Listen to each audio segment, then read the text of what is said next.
How do you pass up the opportunity to spit blood in Joan Baez's face?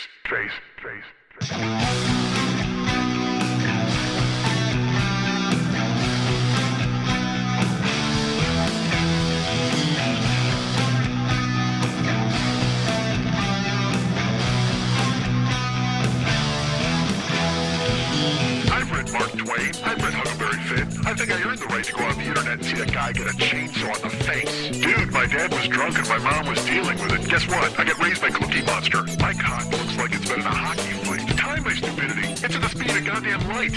I got a buffalo blocks. Hey, what's happening? Mike Schmidt, 40-Year-Old Boy Podcast. Folks, I'm not going to lie to you. I am in a room with 5 very confused people who don't know how to behave. It is strange. It is odd for all of us.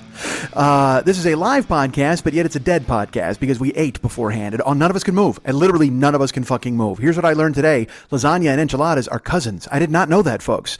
Italian, Mexican, Italian. Doesn't matter what flag they're flying under. It's the exact same fucking dish. It's beef and noodles and sleep. That's all you got in a fucking aluminum tray with lasagna and goddamn enchiladas. Hi, how are you? Do I sound different because I'm in Canada? I think I should, because you know what? I find myself saying like a boot and shit like that, and two, and dough. Like, why do I say dough? What is dough? I don't even know what dough means. But I find myself saying it. Certainly it comes up every now and again. In Canada, on my 11th day, far too long. This is way too long. Now I'm a citizen. I think I'm actually a fucking citizen. I think I have to finger bang the Queen. I think that's how it works. When I'm here in double-digit days, somehow I have to make my way across the ocean and finger blast the Queen, which just sounds grim, right? Doesn't it? You think? I'm going to ask you this, and I'm going to look. Full disclosure: there's people here, and it's probably going to gross some of them out, but I don't care because I ask this mainly for the people at home. Is it worth finger blasting the Queen? Do you think that's a thing?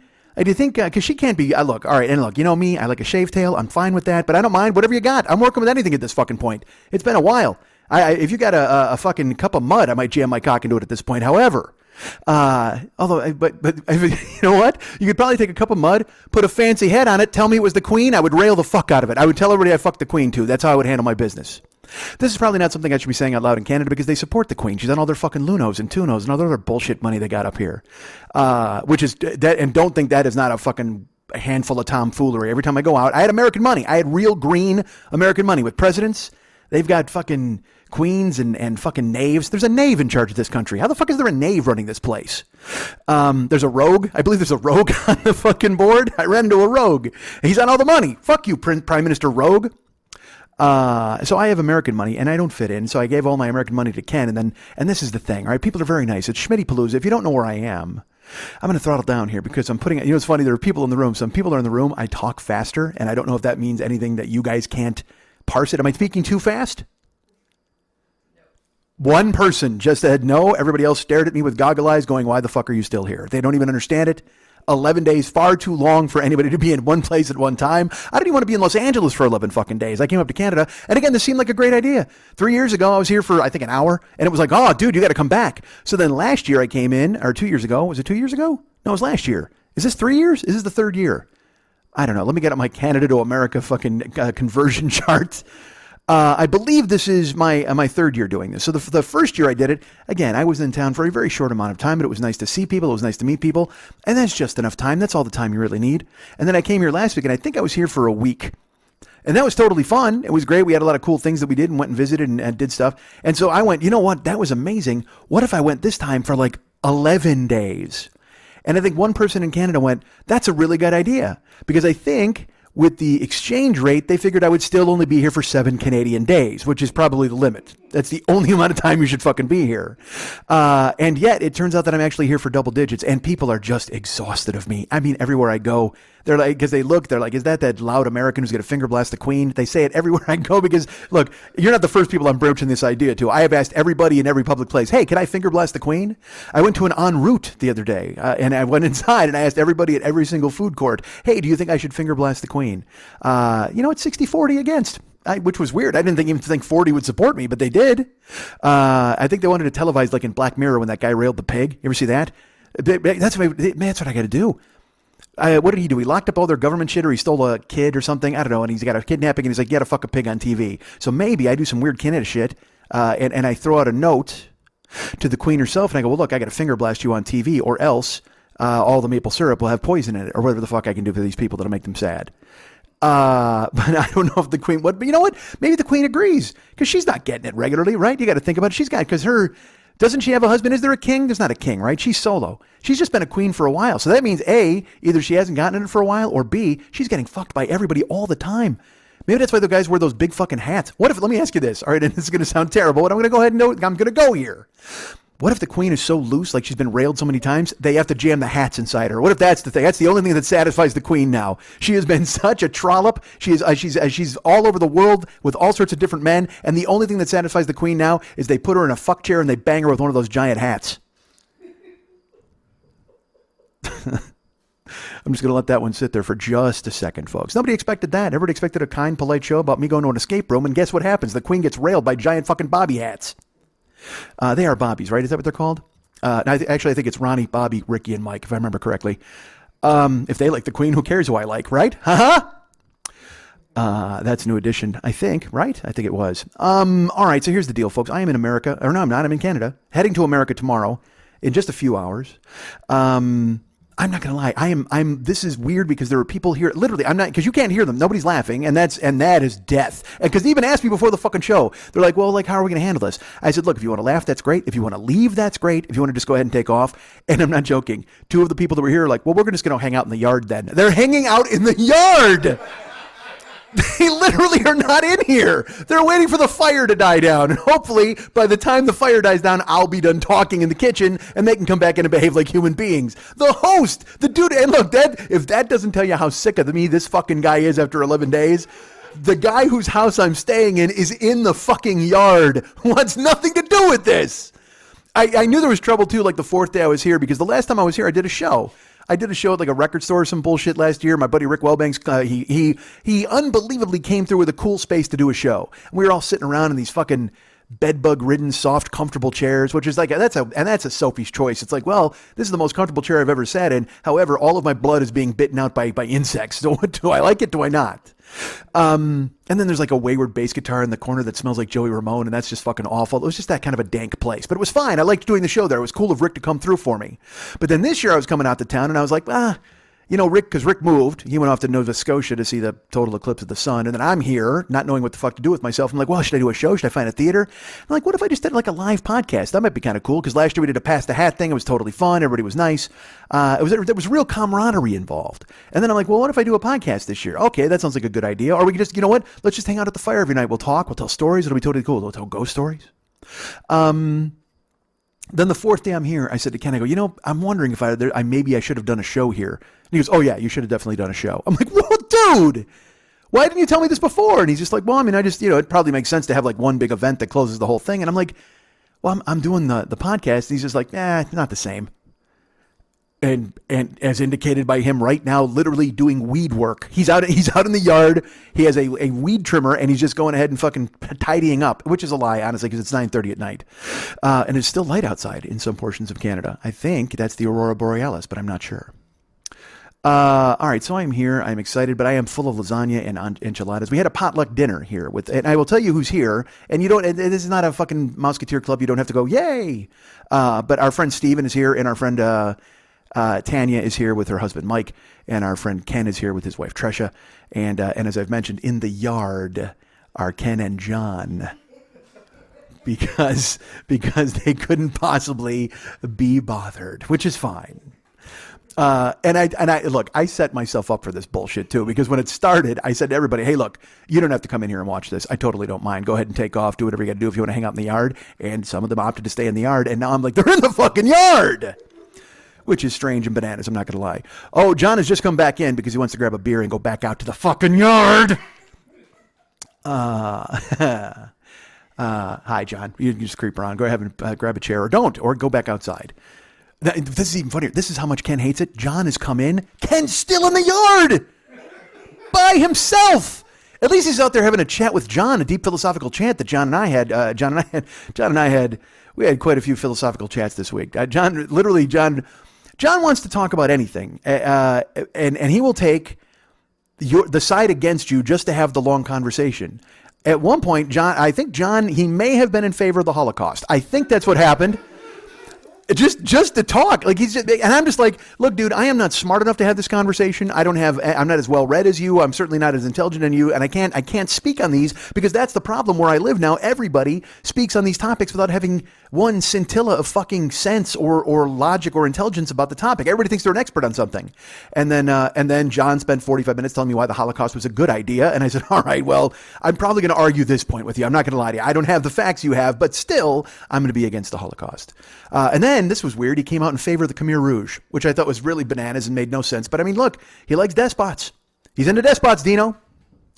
And that's why he sits in the yard today, because you know what? He said, what if we go on the show and we just debate the Holocaust? Would you want to do that with me? And I said, sure, I would.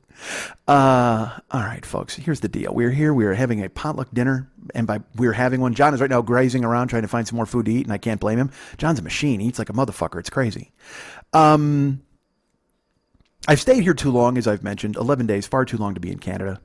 But I've had a great time while I've been here. I mentioned that I got here last week and got into the country. I still, and look, let me update you on this bullshit. I still don't know.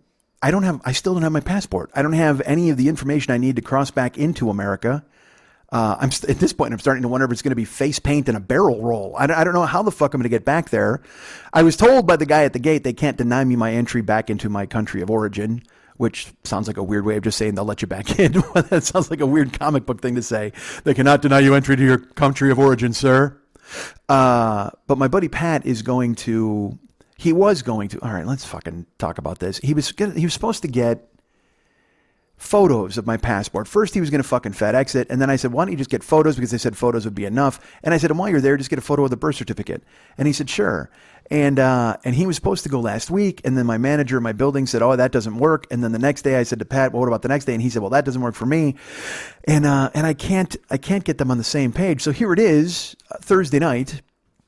I'm on a plane in 8 hours, and I still don't have photos of my passport or my birth certificate. So there is a chance that I will be doing a show from Canada next week, again, with people sitting in the yard and ignoring me. That could be a possibility. I don't know. But we'll see what happens. Hopefully Pat gets me and look, I guess if I'm putting this out now, start working on a plan. Maybe we do that. Maybe you guys can go ahead and anybody on the border figure out a way for me to sneak in. Is there like a clump of trees I could hide in and you could pull up in like a coyote? Is there a coyote who will get me back into America? Is there somebody like that?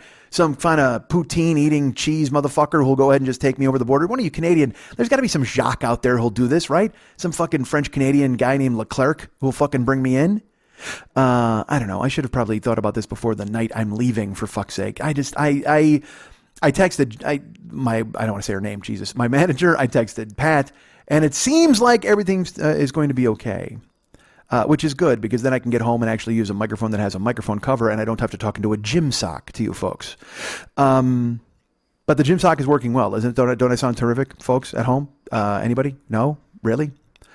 So the point is, we are here in Canada. We are ready to go. We've had an amazing week, 11 days of ridiculous nonsense, 11 days of, and again, it's that thing, like I said, you stay too long, you start to get near the end of it. But also, even now, I've stayed too long, but I'm leaving after 11 days, and I don't, there's shit I didn't do.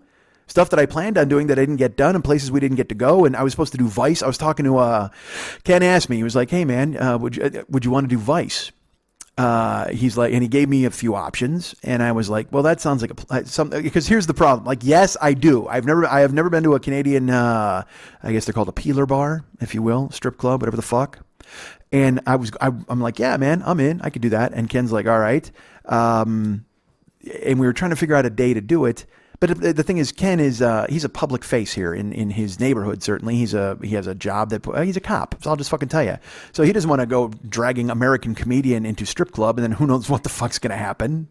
But he did offer me. He's like, well, if that's something you wanted to do, we could look at it if it's a thing you were thinking about. But here was the main holdup. I didn't bring any cash. Like, I have cash in the bank, but right now, as you know, driving was weird. And then all of August I'm traveling. And so we're kind of moving things around to pay all the bills that we can pay. And so I don't have cash to go to a strip club. So instead of just me and Ken maybe going to a strip club and me seeing what Canadian strip clubs are like, it would literally be like if Ken brought his son to a strip club and I had to keep asking him for money for lap dances. Just, hey, Dad, Tanya really wants to go into the back. Why did I pick Tanya? Tanya's in the room. Why would I pick that fucking name? That's the name that pops into my head? Well, Tanya's in the room, not Tanya. So this is a different girl. Different girl completely, everybody. It's Tanya with an O at the strip club. Tanya with an A is here with all the bug lotion. So, I mean, I will tell you.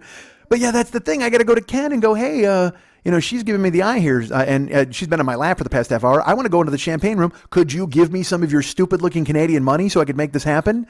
And I don't want to be asking for permission at a strip club. That's not that. Well, I mean, yeah, from the ladies, certainly, but not from anybody else. But I mean, but also when I think about it, they're not going to really want any money from me because I'm the guy who finger blasted the Queen. I'm famous in this goddamn town. John, you missed that earlier. We talked about finger blasting the Queen. It was, I'm not proud of it. Honestly, I've done this 11 years and probably the lowest moment of the show, but that's okay. So Vice did not happen. I wanted it to happen. Every year when I leave, I go, fuck, I was supposed to go to a strip club and I didn't go. Perhaps next year as I come here for a day, because I'm not coming here for 11 fucking days next year.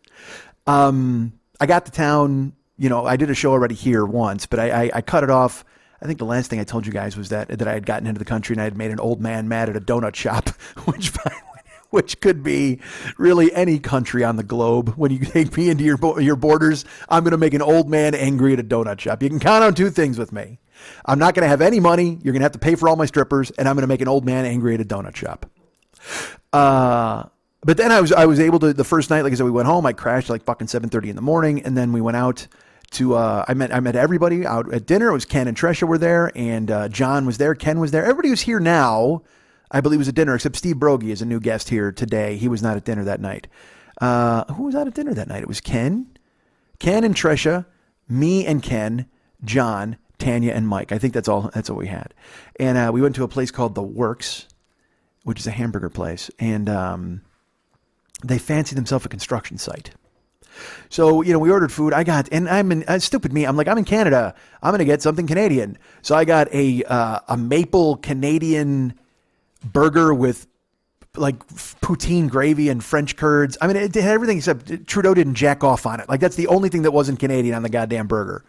I ordered that, but here was the best fucking thing on the menu. They had that, and then they had like a tower of onion rings. Everybody else got their food. But then there's two things on the menu that jumped out at me, and I'm like, holy fuck. They had fried bacon on the menu, and they had a photo of it. And you know how artists render bacon?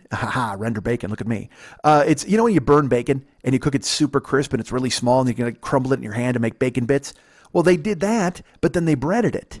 So it's like crispy fucking bacon with breading on it, and then they fry the shit out of that, and then they bring that to you with a maple sauce or something. So I'm like, oh, fuck, we're getting deep fried bacon, right? And everybody's indulging the American idiot. And they're like, yeah, okay, that's fine. So I ordered deep fried bacon, and then, dudes, I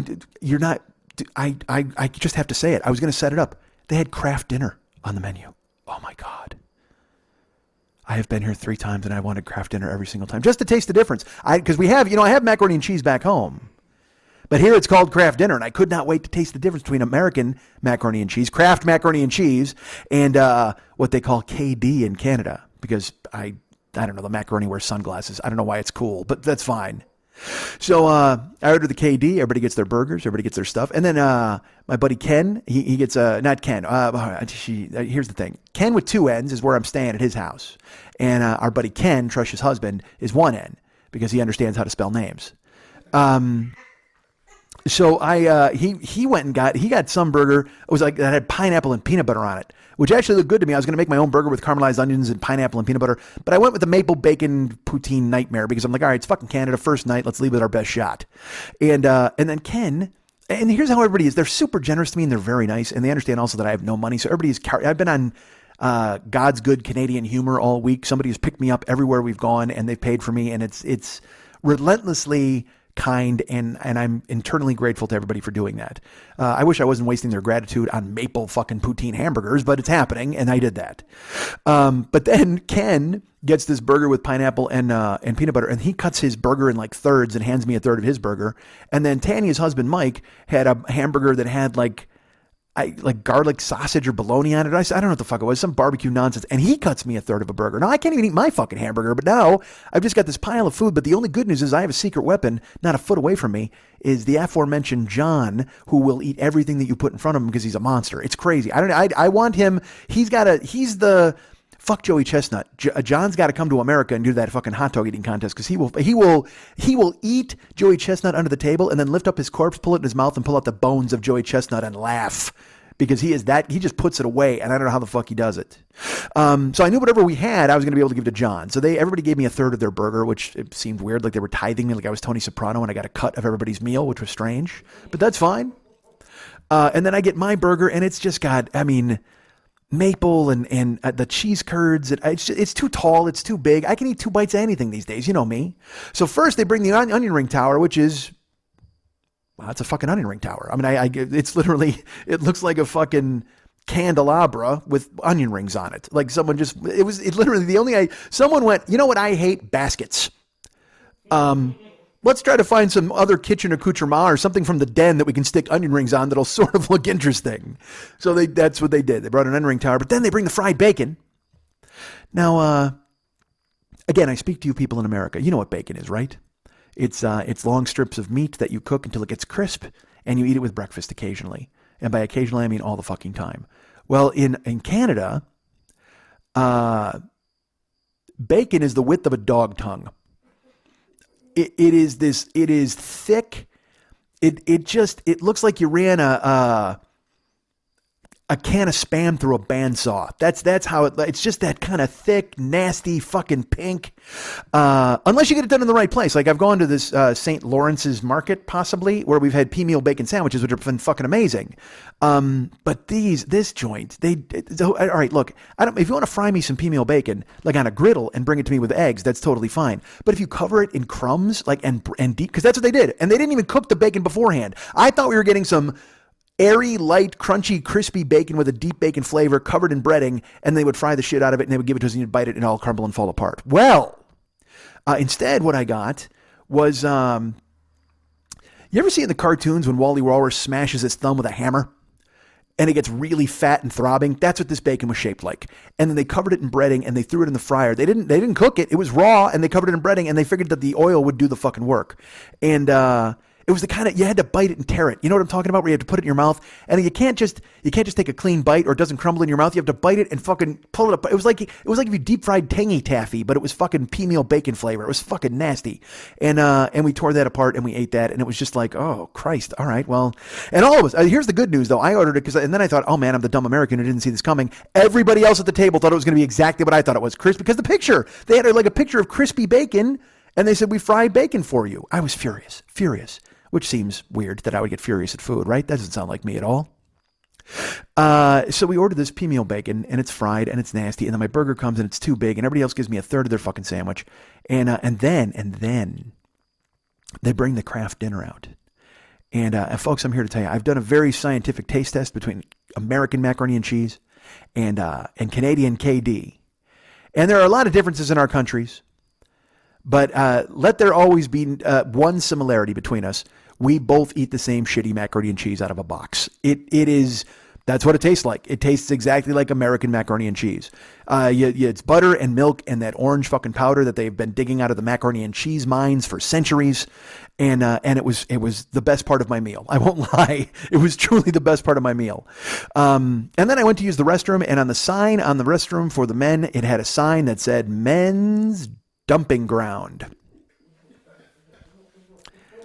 And I, look, you know me, I don't like scat. I don't want to be talking about this nonsense and toilet stuff. But then I looked at the ladies, and it said ladies waste removal, which men's dumping area is terrifying. That just sounds like a guy's going to get in there, and you're going to walk into some guy in a flannel shirt who has ruined the bowl, and he's laughing about it, and he tries to high five you. You ever meet those guys try to high five you after they take a shit? Get away from me, man. Wash your fucking hands. Somebody who, they take pride in what they've just done. That's a terrible thing. But men's dumping area conjures up images of those men. Ladies' waste removal made me think that they had stirrups in the ladies' bathroom, and because ladies shouldn't have to make that kind of an effort, they just had like some kind of lube spoon that they jammed up there and scooped it out of you. You didn't have to make any effort at all. They just kind of helped you out. So I couldn't figure out which was worse. I decided on ladies' waste removal would be worse than men's dumping area. But I look, everybody's kind. They picked the works. My burger, all the other burgers were delicious. I had one bite of each of them and it was fine. Then we went to a movie, went and saw Hobbs and Shaw. I cared for Hobbs, did not care for Shaw, not going to lie to you, which is actually, it is a lie because I lied. It's just a big, dumb St. Bernard of a movie. And we sat in recliners. It felt like we just went to somebody's house and watched it. And here's my favorite part though. When we're getting there, they're like, well, the movie starts at 9:30. I think it was, or 9:45. And Ken and John were both like, it was Ken and might have been Mike. I don't remember. Somebody was like, oh man, I don't want to see any trailers. I hope there's no trailers with this movie. Not lying. 11 trailers with this movie, in addition to a quiz beforehand about like TV shows and then a behind the scenes look at how you make ghosts. I mean, it was so stupid, man. But I loved it. I don't care. I'm sitting in a recliner. I'm eating fucking popcorn, laughing, just at my friend's pain. But they had beers, so they didn't fucking care. And then we watched Hobbs and Shaw, which is just, The Rock has too much charisma. He's just, you know how if you ever sit at a concert that has pyro and you're close to the stage, you feel the heat on your face? That's what it's like watching The Rock in a movie. His heat just bursts off the fucking screen. It's almost like he's too charismatic for films. Or I don't think any venue could contain him. It's crazy. He must be the most charismatic person on earth. And I've said that before about like guys like Mick Jagger. Like if you were at a party with Mick Jagger is used to holding the attention of like 85,000 people at once. And if you saw him at a party with just like 6 people, you'd just stare at him the whole fucking time. You'd wonder what the fuck he had, and when he was going to turn it on by you, you'd just be sucked into his tractor beam. And that's how I feel about The Rock. He's just got that vibe, that weird vibe. It's funny. It shouldn't be weird. You should just respect the fact that he's really good at what he does. But at the same fucking time, you're just, it's too much. He blows everybody away. Like even Statham. Statham's a movie star, and you don't even fucking notice him in the goddamn movie. But you notice Statham's sister, and again, that's because I haven't done anything in a year, and I'm ready to fucking jam my goddamn cock into a wall. Anyway, hi. All right. So we see Hobbs and Shaw, and as Tanya's walking out, she's like, I hated that movie. She slams a glass on the floor, destroys it, and stomps out. Which I expect that from her. She's kind of a roughhouser, kind of a tooth chipper. She had a beer, and when she got up and walked out, her glass fell on the ground and smashed all over the place. And then the next day, I told her, I said, that was your glass that broke. Oh no, we were leaving. I didn't think it would be my glass. I said to Mike, I said, I hope that's not my glass. I can't even do her voice, but it's very close. Tanya is the most Canadian of all of us, by the way. So that's the first night. The next night we went to an escape room. I can't go into details about the escape room, but we had, how do I put this? It was me, Brogy, Tanya, Trisha, Ken. Starts out, we're handcuffed. And I can't, again, I can't go into details. We did this same room last year. Here's the thing. When you get into an escape room, I'm going to tell you this right now. Pick a leader. All right. Before you even enter the goddamn escape room, make sure you look at one another and you go, all right, here's the guy who's getting it done. Here's the one we're going to listen to. Somebody who can assign people to do things. You can't have too many. At one point in this room, all right, we're in I'm just going to fucking tell you, we're in a fake bank. And there's a big safe, and then you've somehow got to find a way into the big safe, and then there's another safe, and it's just a safe within a safe. It was like a Russian nesting safe. There was just nothing but safes. So at one point, because there's 8 of us, I think, 2 Kens, a Tanya, a Trisha, a me, and a Steven. That's 6 of us, okay? But at one point, there's 5 of us in the safe, reaching into walls, touching knobs, trying to get this, looking at photos, going, what goes here? What goes there? And it's not working. We're just stacked on top of one of each other's shoulders like an escape room Voltron, trying to figure everything out as one mind. And it's just, you got to parse out assignments. You need somebody who's in charge. And always, I will tell you this, even though, look, and ignore my fucking advice, okay? Because every time I tell you something, I have to also admit, even though if we had somebody in charge, we still step on our dicks for the first 20 minutes in the goddamn room. I don't know what it is about an escape room. It takes 20 minutes for you to understand what's happening before you finally put it together and just go, oh, okay. And then you start thinking the way you should be thinking in an escape room. You're looking for hidden numbers. You're looking at this. You're looking at colors. You're waiting for noises and secret knocks and all sorts of bullshit. And it doesn't click in, though, for the first 20 minutes, because the first 20 minutes, you're just like, does this key work on your handcuff? What about this one? Well, what about this one? And we're just staring at one another trying to fucking get it done. So I will tell you this again. I can't tell you too many details, but in this escape room, we We dominated this escape room. We escaped with 1 minute and 11 seconds left. I know that doesn't seem like a domination, but just getting out of the fucking room seemed like domination to me as far as I'm concerned, because earlier, I don't know if I mentioned, we're all sweating on one another in a fucking safe. But we still got out. It was a triumph. There's a photo that I'll post with us smiling and a trophy that is, for some reason, just for show. Look, if I'm going to win a fucking escape room, give me a goddamn trophy. I need something other than a photograph of me going, yay, I did it. Because there's a trophy sitting right there. This is the fucking thing. The trophy's on the counter, right when you sign in. And then you escape the room and there's the trophy. You're like, all right, well, let's grab this motherfucker. And they're like, sure, grab and take a photo. And we're like, all right, but don't we win it? And they're like, no. What the fuck? Why is it even here? Well, we figure if people see it, they'll just try harder because they know that they think there's a trophy out here. You fooled me?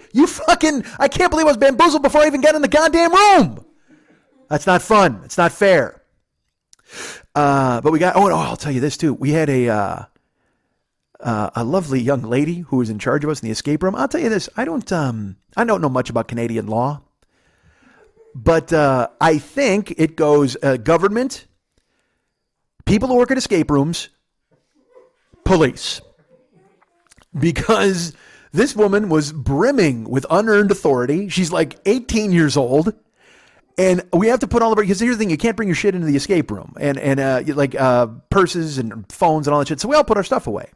Except Ken, with two N's. The N-Hog, that's what I'll call him. We wind up in the room, and he, at one point, it was too dark in a spot, so he took his phone out and he shined his light on it. And we heard this noise like this, auga, and the fucking clock stops. And this 4'11", unbelievably strict work, she deputized by the state itself, comes into the room and she goes, I'm going to need that phone. And Ken goes, well, no, it's okay. I'm a police officer. And she goes, well, you're not supposed to have a phone in the room, so you can just go ahead and hand it over. Like not even backing down, not even going, oh, well, sir, you're a police officer. Okay. No, she literally insisted on it a second time. And Ken goes, well, that's not going to happen. I'm not going to give it to you. I'm a police officer. I need to have my phone on me. And you would think would be enough. Twice from a police officer. In America, she would have been hit in the mouth with a billy club at that point if she opens it again. But instead, she just goes, well, I'll tell you what, why don't you give me the phone and I'll hold it. And if a call comes in for you, I'll make sure to come in and get you. Oh, really? So now you've become the first line of defense between crime and Canada. Like, you're putting yourself in charge by taking the police officer's phone? That's insane. And he just goes, that's not happening. If you want, I will show you my last two photos. So you'll see that I didn't take any photos in the room, but you're not getting my phone. And she literally sat there. She tapped her foot like Sonic the Hedgehog, not running in the game, staring straight ahead. And finally just went, all right, this time. This time? What the? Are you going to kneecap him next time he fucking comes to town? Please. And she looked like the little girl running down the Vietnam lane that's on fire in that photo. You ever seen that photograph from fucking, that famous photograph where the girl's on fire where she's running down? That's who that girl looked like. Maybe it was her. Maybe that's why she had so much attitude. I don't blame her. Look, you know what? I got to do a 180 on this chick. If that's her, if she's the girl who was on fire in Vietnam running down the dirt road, I got to give her my phone. You earned it at this point. So we get out of the escape room with 1 minute and 11 left, and we get out, and they don't give us the fucking trophy. I was furious. But then it was very nice. Everybody's like, hey, man, we should go eat something. And it's like, all right, cool, let's go. And we had a meeting of the minds. And by a meeting of the minds, I mean, I walked away. Because, again, here's the thing. I don't have any money. Everybody's very nice, and they're paying for me. So I feel like I should not have a vote on where we go to eat. If they were to say, hey, look, let's go rummage through the dumpster, and there might be some crusts of bread, I'd be like, delicious. Because I don't have any fucking currency to stand on to tell people, hey, let's go ahead and do this. So it just feels wrong for me to order people or say, hey, I don't, and then everybody, the first thing I did when I got to town was I looked at Ken and I go, look, you know, I didn't bring a lot of dough and things have been, and he's just like, don't worry about it. It's fine. It's been discussed. It's squared away. And then we went to a supermarket and I bought 5 bags of chips and Ken was like, what the fuck are you doing buying 5 bags of chips? And I'm not even joking, because it's like I put 5 bags of chips and he goes, man, I'm not buying 5 bags of chips. And I go, 6. And I put a 6th one in the cart. Because they had weird chips. I love weird chips. I'm in Canada. I got to get weird chips. You know what? Right now I'm staring at a countertop that has ketchup Doritos, pizza Lays, onion ring Lays, garlic bread Lays, bacon and maple President's Choice, fries and gravy Lays. I have a gnat in my eye. What the fuck? And what's the other one? Oh, roast chicken lays. Now, we bought these about 4 days ago. And again, like I said, Ken was not on board with buying all the chips. I go, dude, come on, we got to get these chips. They're weird chips. He's like, whatever. And then we came here and I gave him whatever American money I had in my wallet. I go, this might cover the chips. It might. I don't know how you work. And 4 days later, not one of the bags of those chips has been opened. Not one. They sat on the countertop and mocked me. I thought to myself, you know what? Maybe I'll do this on a live stream. It'll be totally fun, like a little taste test. But then, in addition to these chips, our good friend Ken with one N gave me snacks from Hong Kong. There's spring onion crackers, and I think there's a dried anchovy thing, and then there's like spicy hot chips and some banana gorilla cookies, and they all look delicious, unopened on the countertop right now. So tomorrow I leave for Chicago, and I'm trying to figure out literally how to get a pantry onto the goddamn plane with me. I don't think it's going to work, but I'm going to think about it. I'm going to try. And then everybody's like devising. This is the weirdest thing. People knew. Like immediately everybody's like, oh yeah, no, just get a pin, and you poke a hole in the bag, and you just get all the air out, and you kind of collapse it as small as you can get it. And I'm like, what? How many chip smuggling runs have you guys been on, for fuck's sake? Canadian black market. So there was a meeting of the minds, like I said, at the end of this escape room, and everybody's like, all right, well, let's get together. Let's figure this out. Let's think. Where should we eat? And I took a walk. I just walked around in a fucking circle. And then I came back, and they're like, well, Steven Brogy recommended a place called Bobby O'Brien's. And normally I don't give the name of an establishment on here because, you know what, I don't want to be that guy. I don't want to be giving an unearned plug to a place if they've earned it. Well, there's a reason I'm mentioning Bobby O'Brien's. We go there to eat, and we all sit down. And you know who's not with us? Steven. And I said, hey, where's Steven? And they go, oh, no, he just said this was a good place, and then he went home. I said, all right. So then our waiter came over, and he was an actor. He decided to tell me he was an actor. Now, I didn't even say that. And look, please know this. I don't go to a restaurant and I'm like, waka waka, hi. I'm not doing jokes. I'm not doing shtick. But for some reason because he asked me where I was. Everybody said that I was from out of town, or whatever, and I said I was from Los Angeles. He's like, oh, I'm an actor. And I was like, I flew 3,000 miles to have another guy at another restaurant tell me he's a fucking actor. All right, great. But it was fine. So we were kind to him. We were nice. But you know what? He did not act like a waiter because he had no fucking answer about any of the food. He didn't know what the fuck was coming out. We ordered Irish nachos, which is a big plate of crisp cut fries with cheese. You can't fuck that up, right? It's got sour cream. It's got salsa. It's got a fake guacamole, fake-amole. And we're eating that, and that's pretty good. And then I ordered, all right, our buddy Ken with one N ordered honey garlic chicken wings. Our friend Ken Fairhall had, that's his real name. Hi. He ordered wings as well. I had a burger. Someone else had a burger. Trisha had soup. Regardless, it came to the table, and it was that thing again where you're eating and you're exchanging furtive glances. Like this is fucking bad, right? It's so bad. Honey garlic wings. There was no garlic on them, and they weren't even wings unless they were like all right. Robin's wings. Sparrow wings, dragonfly wings. I don't know. I'm not sure. But they were very small and very tiny, and they were not seasoned. And then they brought a thing called a garlic bomb. First of all, they make garlic bread with sourdough bread, which is a fucking mess. Then there was cheese on it, and what they called butter. It was more like oil. There was no fucking garlic. It was just not good. It was not good. The whole thing was a fucking mess. And all of us are it's bad food was coming in waves, and we're eating it. And finally we asked the waiter, we're like, this is... Oh, I should tell you, there's a sauce that came with the wings. And Ken goes, what is that? And then the waiter comes over and goes, hey, what's the sauce that came with the wings? He goes, that's blue cheese. Ken goes, that's blue cheese? Really? And he goes, well, I don't know. It's more ranch than blue cheese, probably.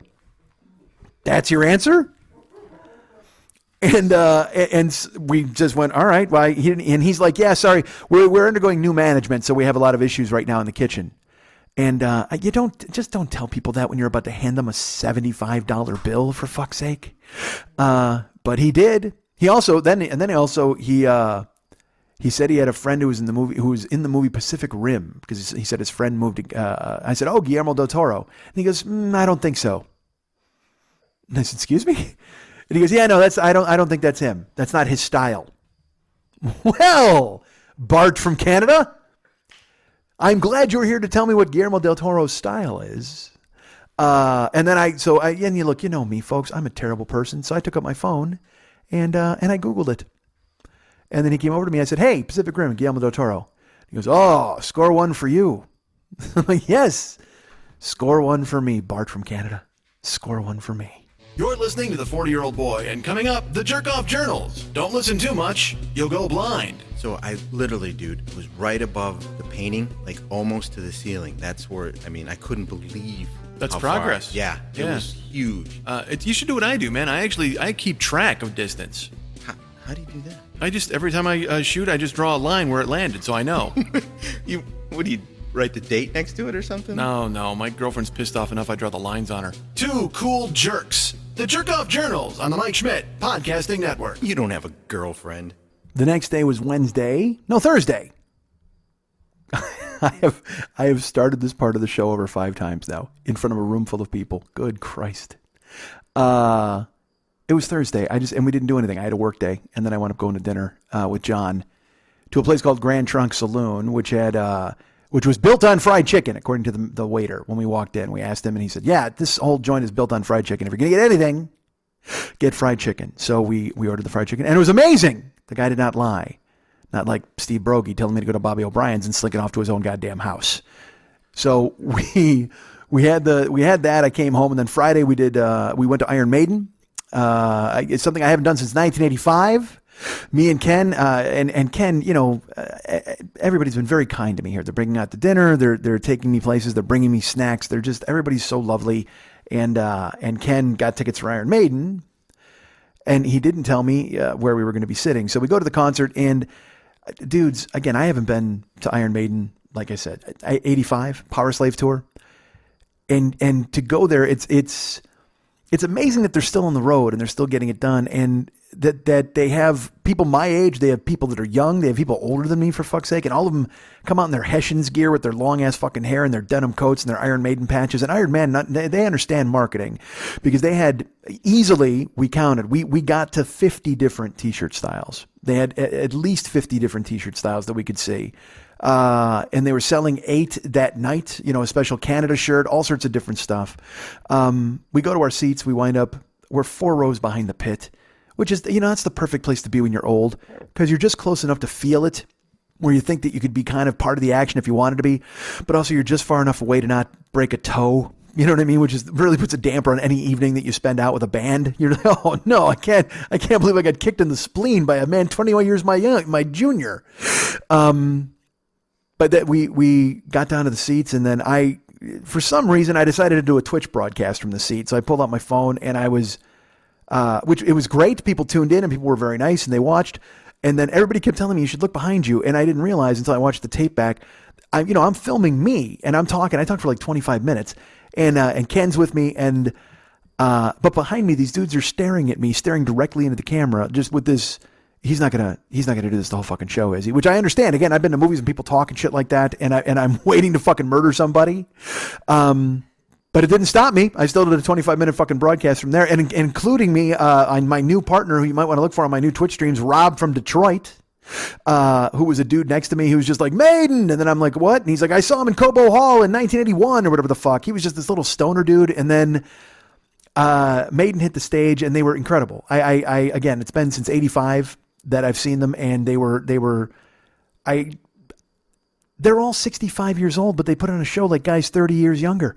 They all had fun. They were jumping around. Because also, you don't think of an Iron Maiden show as fun. Like, if you really think about it, because their songs are always about some guy sitting in a clock tower waiting to get hanged at noon by the fucking medieval guard. There was that. It's always some nonsense fable song, but they're fucking brilliant. There's a song about the devil and a song about Native Americans getting murdered and stuff. You're like, all right. Because usually, and I actually thought about it when I was watching them perform. I'm like, all right, there's not a lot of song topics.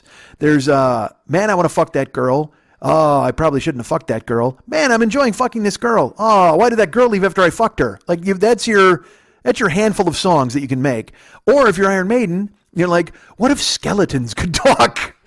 And you write a song about that. And everybody's like, oh, dude, that's awesome.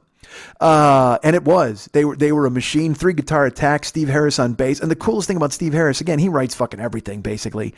And, he's not singing at all. Bruce Dickinson's the singer, and he is a guy, again, 65 years old, unbelievable energy, and there's a lot of high notes. And I will tell you, there's a couple of parts, he wavered a bit, you know what I mean? Because these guys are getting older. There was a couple of times he actually had to pull back from the microphone, like the chorus of a song called Flight of Icarus. But man, they came out so, they opened with a song called Aces High and then went right into Where Eagles Dare and then 2 Minutes to Midnight and then stopped. And it was that thing where everybody just looked around like, holy fuck, that was a serious left, right, left. I mean, it just left you stunned at how quick and efficient they were and how they came out and just fucking steamrolled you. And it's, again, they played 2 hours on the nose. They only did 16 songs because all their songs are 8 minutes long with a lot of brooding and church bells, but it was fucking awesome. It was so great. And then we left the venue and I this is the first and only time I really missed California on this trip, because we had to walk out and there was only one way to get out of this stadium. So all of us are shoulder to shoulder and we're just kind of walking inch by inch and we're swaying back and forth. And, seemingly everybody was smoking. And oh my Christ, I don't know who makes that choice, who decides to smoke, who still likes cigarettes, who thinks that's a good thing to do, except everybody in Canada, because these guys were smoking and I'm sitting there. I mean, I almost threw up because it was just this, you're enveloped. It was like licking the bottom of an ashtray for 25 minutes, just waiting to get out of the fucking stadium because everybody's exhaling in your face and they don't mean to. It's just, we're all shoulder to shoulder and super close. Now, do I wish everybody in the fucking venue had the, I don't know, kindness to not smoke on the way out? But then again, I'm the only one not smoking. So I guess who am I going to make everybody fucking change their lives for me? That doesn't make any sense. Everybody was working a fucking heater. It was crazy. But it was fantastic. I mean, I haven't seen him in forever and it was a great time. And I had to be up early. That's the thing, is we were all the way in Toronto, which is 2 hours from where I'm staying. So we had to double back to fucking Ken's house because I had to be up early in the morning because our man, Steve Brogy, biggest fan of Bobby O'Brien's in the world, he was coming to pick me up Saturday morning and take me to wrestling. And yeah, that's right, wrestling. Oh, that's right, I fucking said wrestling.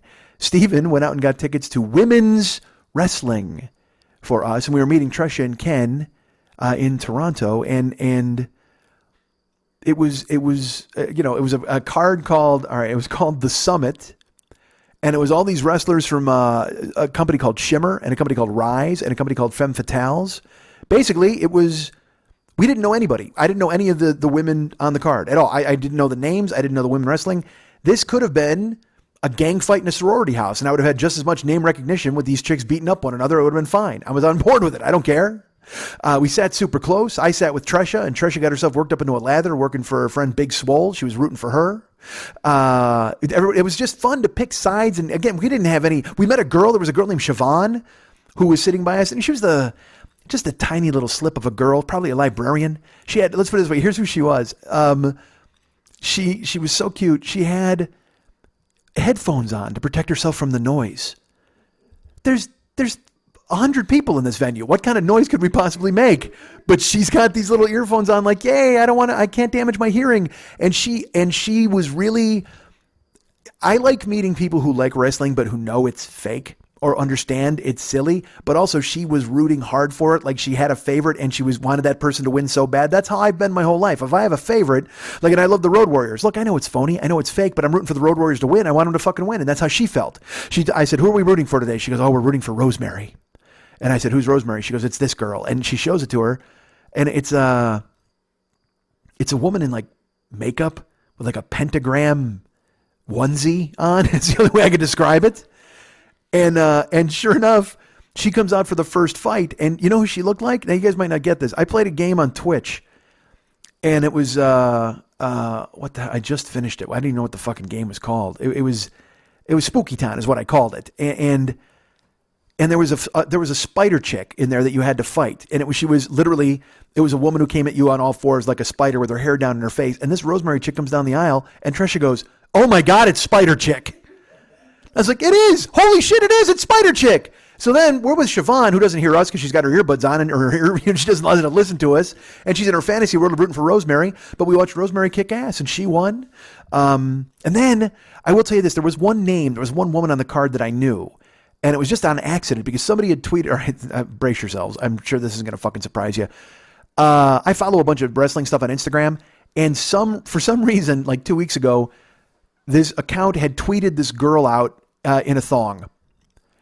And I was like, wow, who's this chick? And so then I Googled her and I found out who it was. And then I went to her website and I went to her Twitter and I was like, all right, she takes some fucking hot photos. She's a pretty hot girl. But her wrestling name was Shotzi Blackheart. So in my head, I go, wait a minute. And then in one of the pictures, she's wearing a it looked like a German SS helmet. And I'm like, oh, Christ, don't be sexy Nazi. Please, I can't. Please tell me your gimmick isn't sexy Nazi. And then I did a little more digging on her, and it turns out, no, she's Puerto Rican, I think she is, but she wears the helmet. It's like a war helmet. She doesn't have any, she doesn't ascribe any meaning to it. The name Shotzi is just part of her gimmick. I don't know, whatever. I'm sure maybe she's a Nazi. She just doesn't pretend to be in a wrestling ring. I don't fucking know. But sure enough, we're at this card for Shimmer, and the music hits, and this girl runs out. And I'm like, I think I know this chick. And she had green hair.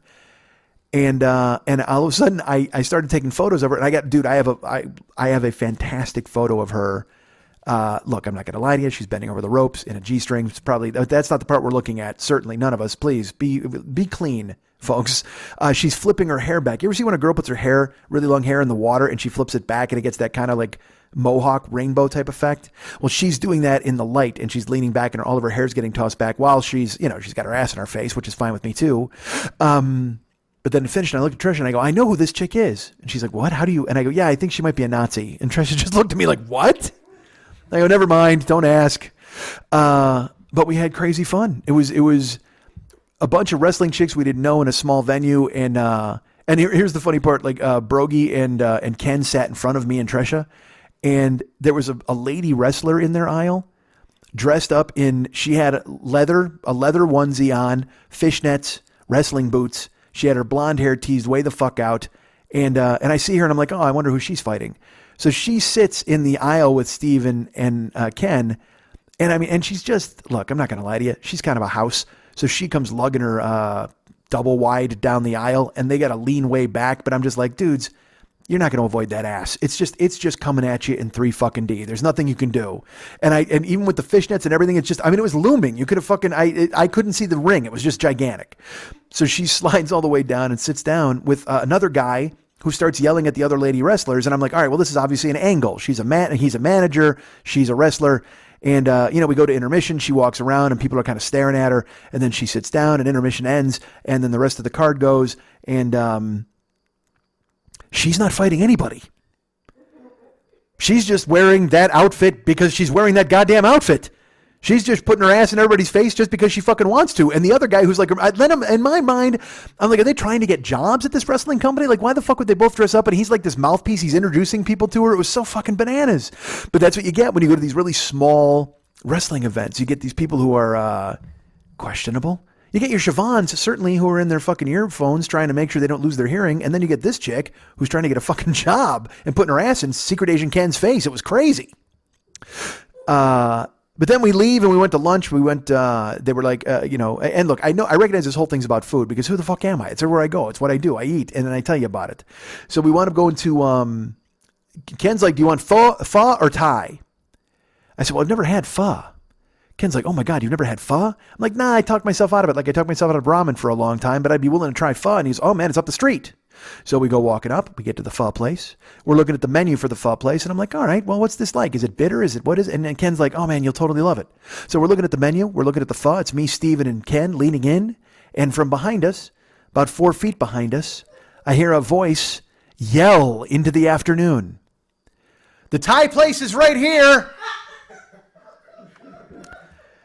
And I look back and I said, excuse me? And Trisha goes, yeah, the Thai place. It's just two more doors up. And I immediately went, somebody here doesn't like pho. And she's like, oh no, I'm sure pho is good. But the Thai place is, oh my gosh, it's only 2 doors away if you want to go look at that menu. And again, man, I'm not buying lunch, so I'm going. You could have said, let's eat rats in the gutter. And I'm like, sounds good. I'm in. You could have told me to eat that fucking chicken the fishnet's ass. I would have been like, fine, done. But sure enough, I knew that's exactly what Trisha wanted. She's like, hey, man, let's get Thai. So we rolled down to the Thai house, and we got fried everything. And then there was in my brain, I'm like, all right, I don't know this joint because I ate at Thai places in LA. And I'm like, what can you just make? What's the most simple Thai thing you could possibly make? And I'm like, papaya salad. It's got 5 ingredients. It's got papaya. It's got tomatoes. It's got kind of a umami, fish saucy, sweet, sour kind of vinaigrette dressing. It's got long green beans and it's got peanuts. Done. That's your salad. You might want to put a little daikon radish in there if you're getting a little fancy. That's it. So and then they said you could add shrimp or crab. I said, all right, I'm going to add shrimp and crab because again, this isn't my money. What a dick. But they said, all right, well, I ordered my thing. And then, like I said, we got a bunch of fried appetizers. It was totally cool. And look, it's not about the food, folks. It's about hanging out with my friends and getting to visit with them and spending some time with them. And I say it's not about the food because A, it is more about the people, but also it's because the food is so unbelievably bad sometimes. And I don't want to make it all about that. And I know I'm bitching about it. And I sound like this show could not be more 60 years old right now. And I get it. I understand it. Just me whining about fucking free food. Because that's the thing. Everybody bought it for me. God damn it. But they're all very nice. But the only good thing is everybody comes down and they agree with me where they're just like, yeah, no, this is not good or whatever the fuck, which is fine as long as we reach a consensus. But they bring all our food out and Tresha got chicken. And then Brogy, who I didn't get this. I mean, I don't know. All right, I'm going to say this, Steven. And should I? Maybe? I didn't know this about Steven. Steven he literally ordered like boiled vegetables and plain chicken with no salt. And I'm like, all right. And so I'm like, hey, Brogy, you trying to... Or no, and I didn't even question it because I'm not going to question another man's meal, whatever the fuck he likes. But then we're eating and he says, someone offered him a spring roll or something. He's like, well, probably not with my medical condition. And there's a beat, and I'm just like, you have a medical, what? Well, yeah, what's your medical condition? And he's like, oh, I had congestive heart failure last year. I don't mean to laugh, but Jesus Christ, is that a bomb to drop on somebody? I'm like, holy fuck, dude. And now, because I need to know that before we're making a decision on where we're going to eat. Now, Tresha, even if she hears that, she still goes to the Thai place. There's no doubt she still goes to the Thai place. Oh, Thai might kill you, Steven? It's 2 doors down. Let's go, buddy. But for me, I would have been like, Jesus, well, what are we getting you, dude? Is there like something special? I would have gone to a hospital and eaten whatever the fuck they fed us. I don't care. I got to take care of my friend. So I said, I'm like, congestive heart failure. Jesus Christ, dude, that's like monstrous. He's like, yeah, but now they've got me. So now he has to eat via a chart. Like he can only have this certain amount of milligrams of stuff and he has to make sure this is good. But it's been a while now. So he's able to the parameters aren't as strict as they were. They're still kind of loose. But I don't want to be there when he seizes up. I don't want to be that. You know what I mean? It's like all of a sudden I ordered the wrong fucking appetizer and my buddy's just punched himself in the chest. I mean, I can't fucking have that happen. But again, he's a grown man. He knew what we ordered and he ate what he could and he didn't eat what he couldn't. And that was fine because again, he's used to handling this. But for me, I panic. Like I'm just like, hey, do you want a massage? Like, what the fuck do you want? I got to fix you. So they bring our food over and he got, like I said, he got plain chicken and boiled vegetables. Tresha got some kind of chicken. Secret Agent Ken got a lunch plate with various ingredients. And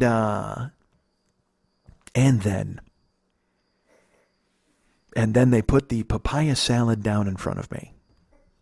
Now, like I said, 5 ingredients. Papaya, tomatoes, peanuts, long beans, and an Asian sweet sour fish saucy vinaigrette. And some spice. There should be some heat to this papaya salad. And you can throw daikon in if you want to be fancy. And I added shrimp and crab because, hey, why not? Let's get some seafood protein in there. They put this down in front of me, and I see it immediately, and I don't know why it's there, and I'm stunned. I'm stunned. And I have chopsticks, and I kind of push the papaya to the side, and I look at Ken. I go, Ken. He's like, yeah? I go, Ken, why is there iceberg lettuce in my papaya salad? And he goes, oh, well, maybe that's just the way they do it. Oh, so the wrong way? Is that what they've chosen? They've chosen the incorrect way to make a papaya salad. Got it. Dudes, I'm not kidding you. The salad itself is like probably 18 inches tall, of which 11 inches are fucking lettuce. Just this pile of fucking lettuce. And here's the thing. I get if you're confused, you're like papaya salad needs to have lettuce in it, fine, but also no tomatoes. There's no salad. If you got lettuce, you got tomatoes. They're friends. They're best friends. They're holding hands. They're skipping down salad lane. Why are you not having them together?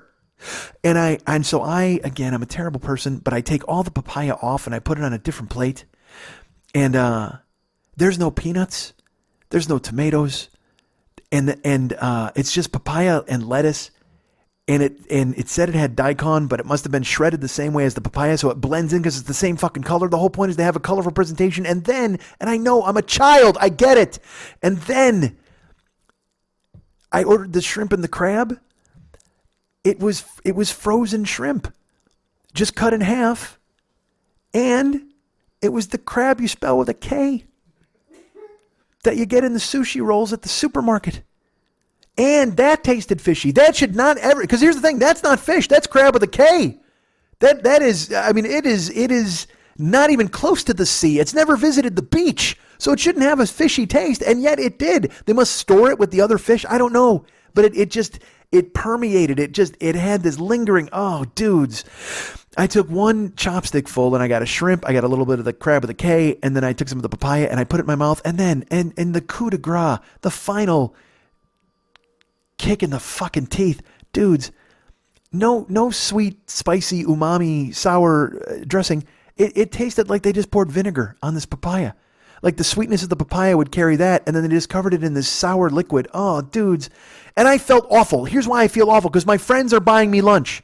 And we had a bunch of appetizers, and I had ordered a salad, and so in my mind, I'm like, man, you got to choke this down, dude.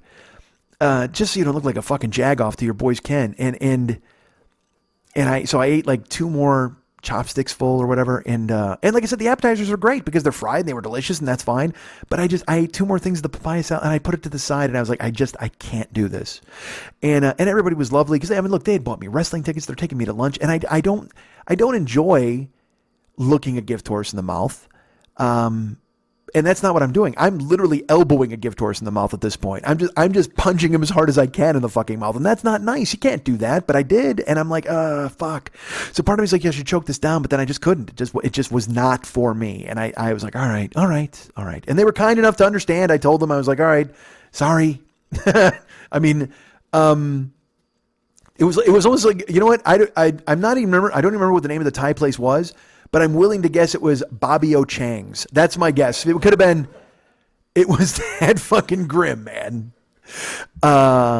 Just, and we were supposed to go to Blues Fest that night. It was like Trisha and Ken weren't because they were going home, and I talked to Brogy, and he was, he'd been up early, and he works. He's a grown man, and also he's got a bad ticker. I can't take this fucking guy anywhere. I don't want to fucking, literally, the poor dude almost died from eating an appetizer. I'm going to take him out to a fucking Blues Fest and expose him to drunks.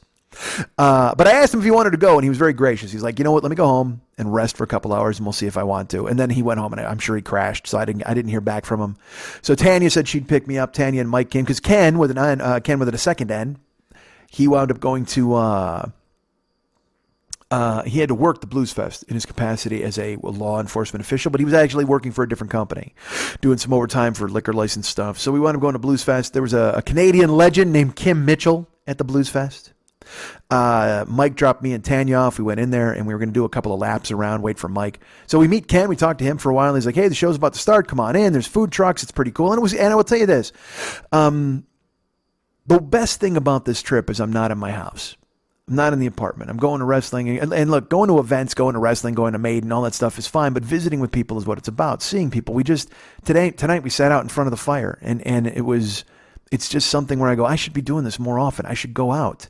And go to that Blues Fest. We have a lot of those things in California. Certainly every weekend I could find something to go to, a carnival or anything. And I loved it. I mean, it was twilight. There was a bunch of people around. And look, if you're looking for the drunk people who are going to annoy you and ruin everything, then yeah, they're going to be there. Case in point. Tanya and I are walking. We say hi to Ken, and we go to walk around to the front gate. We had to go to the clock tower to enter and get a wristband. And then some guy starts yelling for Tanya. And we look over, and Tanya goes, oh, that's my neighbor I told you about. And I said, uh-oh.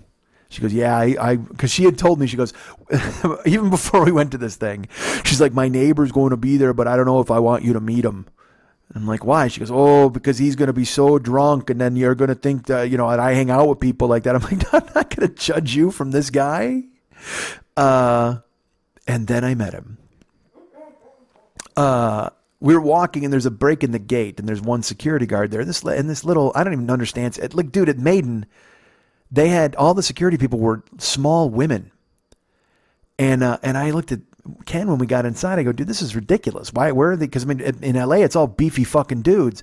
And he's like, no, it's a trend now where they hire security that is non-threatening because they feel the crowd will respond better and they won't cause an issue or anything will happen. So I was like, all right, well, until an issue fucking starts, and then you got 17 little girls trying to tackle one fucking dude. So we walk by this break in the fence. There's one young girl there, and I hear this guy. He's like, Tanya, and she goes, oh, Mike, that's Bubba.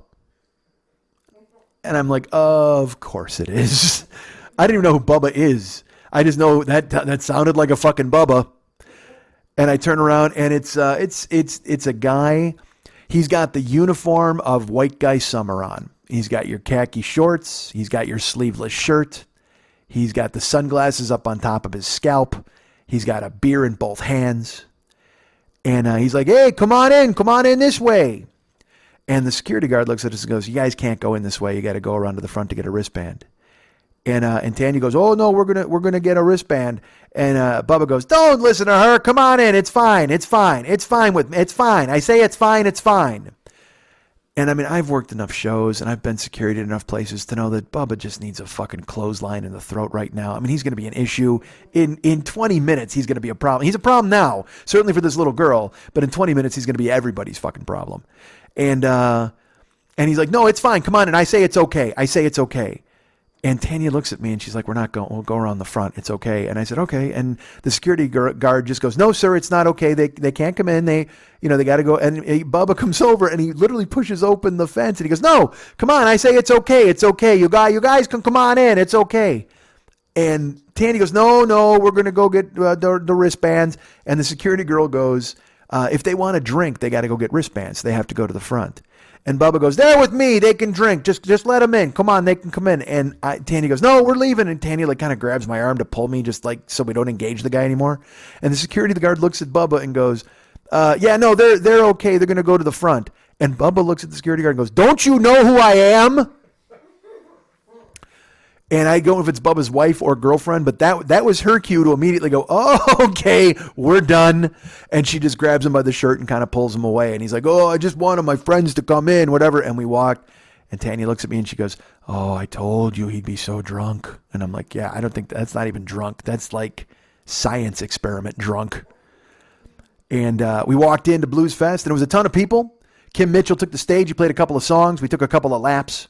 And Tanya doesn't like crowds very much, and believe me, I don't even know if it's that Tanya doesn't like crowds or she didn't want to run into Bubba again. I don't know what it was, but we walked around, we looked at all the food trucks. And we were there for, I don't know, half hour. Like I said, we saw 3 songs by Kim Mitchell. We heard them, I should say. We went into the tent. There was nowhere to sit. And then Tanya goes, yeah, I don't really like crowds. And that's all, dude, that's the opening I needed. I'm like, well, let's get out of here. Why don't we get out of here? Let's go. And we wound up going, we were still in, I don't know, Kitchener, Waterloo, Baden. I'm in one of these fucking towns. And we went out to get something to eat. And we were going to go to La Cucina for pizza. But then I was like, as we were walking, we were going to walk right past, get this, Grand Trunk Saloon. I don't know if you're aware of it, built on fried chicken. So I told Tanya, I said, hey, this place was really good. So Mike, he parked the car, he met us. We went in. We had a taco board. We had some fried chicken. It was crazy delicious. It was really good. Which was fun and amazing and awesome. And then we wound up going to an escape room the next night. Because we almost closed fucking Grand Trunk that night. I think they closed at 1. And then on Monday, we wound up having an escape room. Was it Monday or Sunday? I think it was Monday. We wound up going to another escape room. Same place, but a different obstacle. And this time our buddy John was there to try to help us get out of it. We wound up in that escape room, and dudes, we were killing it. It was the same thing again. Pick a leader. If you're gonna do a fucking escape room, pick a leader. So we picked a leader, and I picked Ken, and then other people kind of helped to nominate Ken because I was gonna nominate John. And then the first thing I said is, let's pick a leader, and John goes, not me. And I'm like, all right, well then we gotta have a vote. I thought it was gonna be pretty easy. So we voted Ken because Ken is he's got the phone. He's a cop, and we went into the mayor's office, and even though we had a leader. Once again, it still took 20 minutes with the fucking first round. there were boxes and things we had to do, and there was a schematic and a map and all this stuff. But then once we got out of there, once we got into the other room, we were fucking cooking. We were flying, and we were doing great. And there was one final thing, I should say one thing we couldn't figure out. Just one final thing. We're just like, all right, this should get us to the next level. And we're waiting, we're pondering, we're looking, we're thinking, we're staring, we're going ahead, we're sounding it out. And when this was like 3 minutes left, and we're doing it, and we're looking, and I can't give away what we were doing, but we were all going back and looking at it. And the time was running out. We got to 30 seconds. We got 10 seconds, and we just went, we can't fucking do it. And it ended. And the kid who ran the escape room came in and looked at us, and he just goes, that was the last clue. We're like, what? He goes, yeah, you were done. He goes, if you would have gotten that last one, you were done. So the last room we got out in a $1:11. This room with 3 minutes left, we were ready to go. We just couldn't pick up the last clue. So we were proud, we were happy. But then we had to take the sad photo. We didn't get to hold the trophy. God damn it. And then we went out again. We went out together. Everybody's been very nice. It's one of these things where when I'm going to come to town, I've been talking about this for a couple of months, and it always seems like everybody is on board. And then as it comes closer, everybody falls out. They can't do it. They can't arrive. They can't come. But man, we had a core group this time. We've had Tanya and Mike. We've had Tresha and Ken, and we've had John, and of course Ken I'm staying with, and Steven. And they've come to basically everything. We wound up going to we threw axes the night after the escape room. We've thrown axes the last 2 years, and the defending champions are John won the first year, and then last year Stephen Brogy with the most amazing follow through I've ever seen. He looked like a guy who was mad at the world, and he channeled it into the axe bullseyes. I've talked about it on last year's show. It was amazing. So I couldn't wait. I was like, all right, we're going to get John versus Steven in the battle of the two winners. And then Axe Day comes along, and unfortunately John has to wind up working because he's got a company it's August. I'm happy to be here, and I'm happy John has made as many events as he has, but unfortunately a lot of people have to drive a lot of ways to get here. Trisha and Ken, it's like 2 hours, and Tanya and Mike but they're still coming, and I'm grateful. I'm very grateful.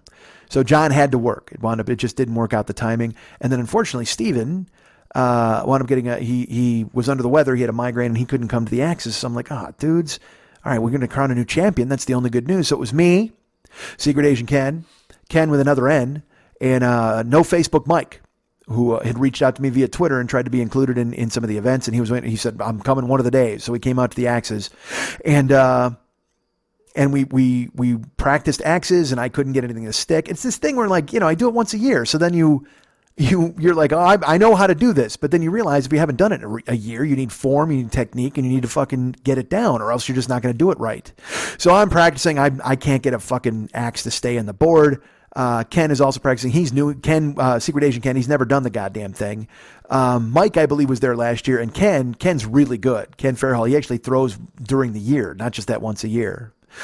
So we went to fight, and our coach was Shamar, a lovely gentleman.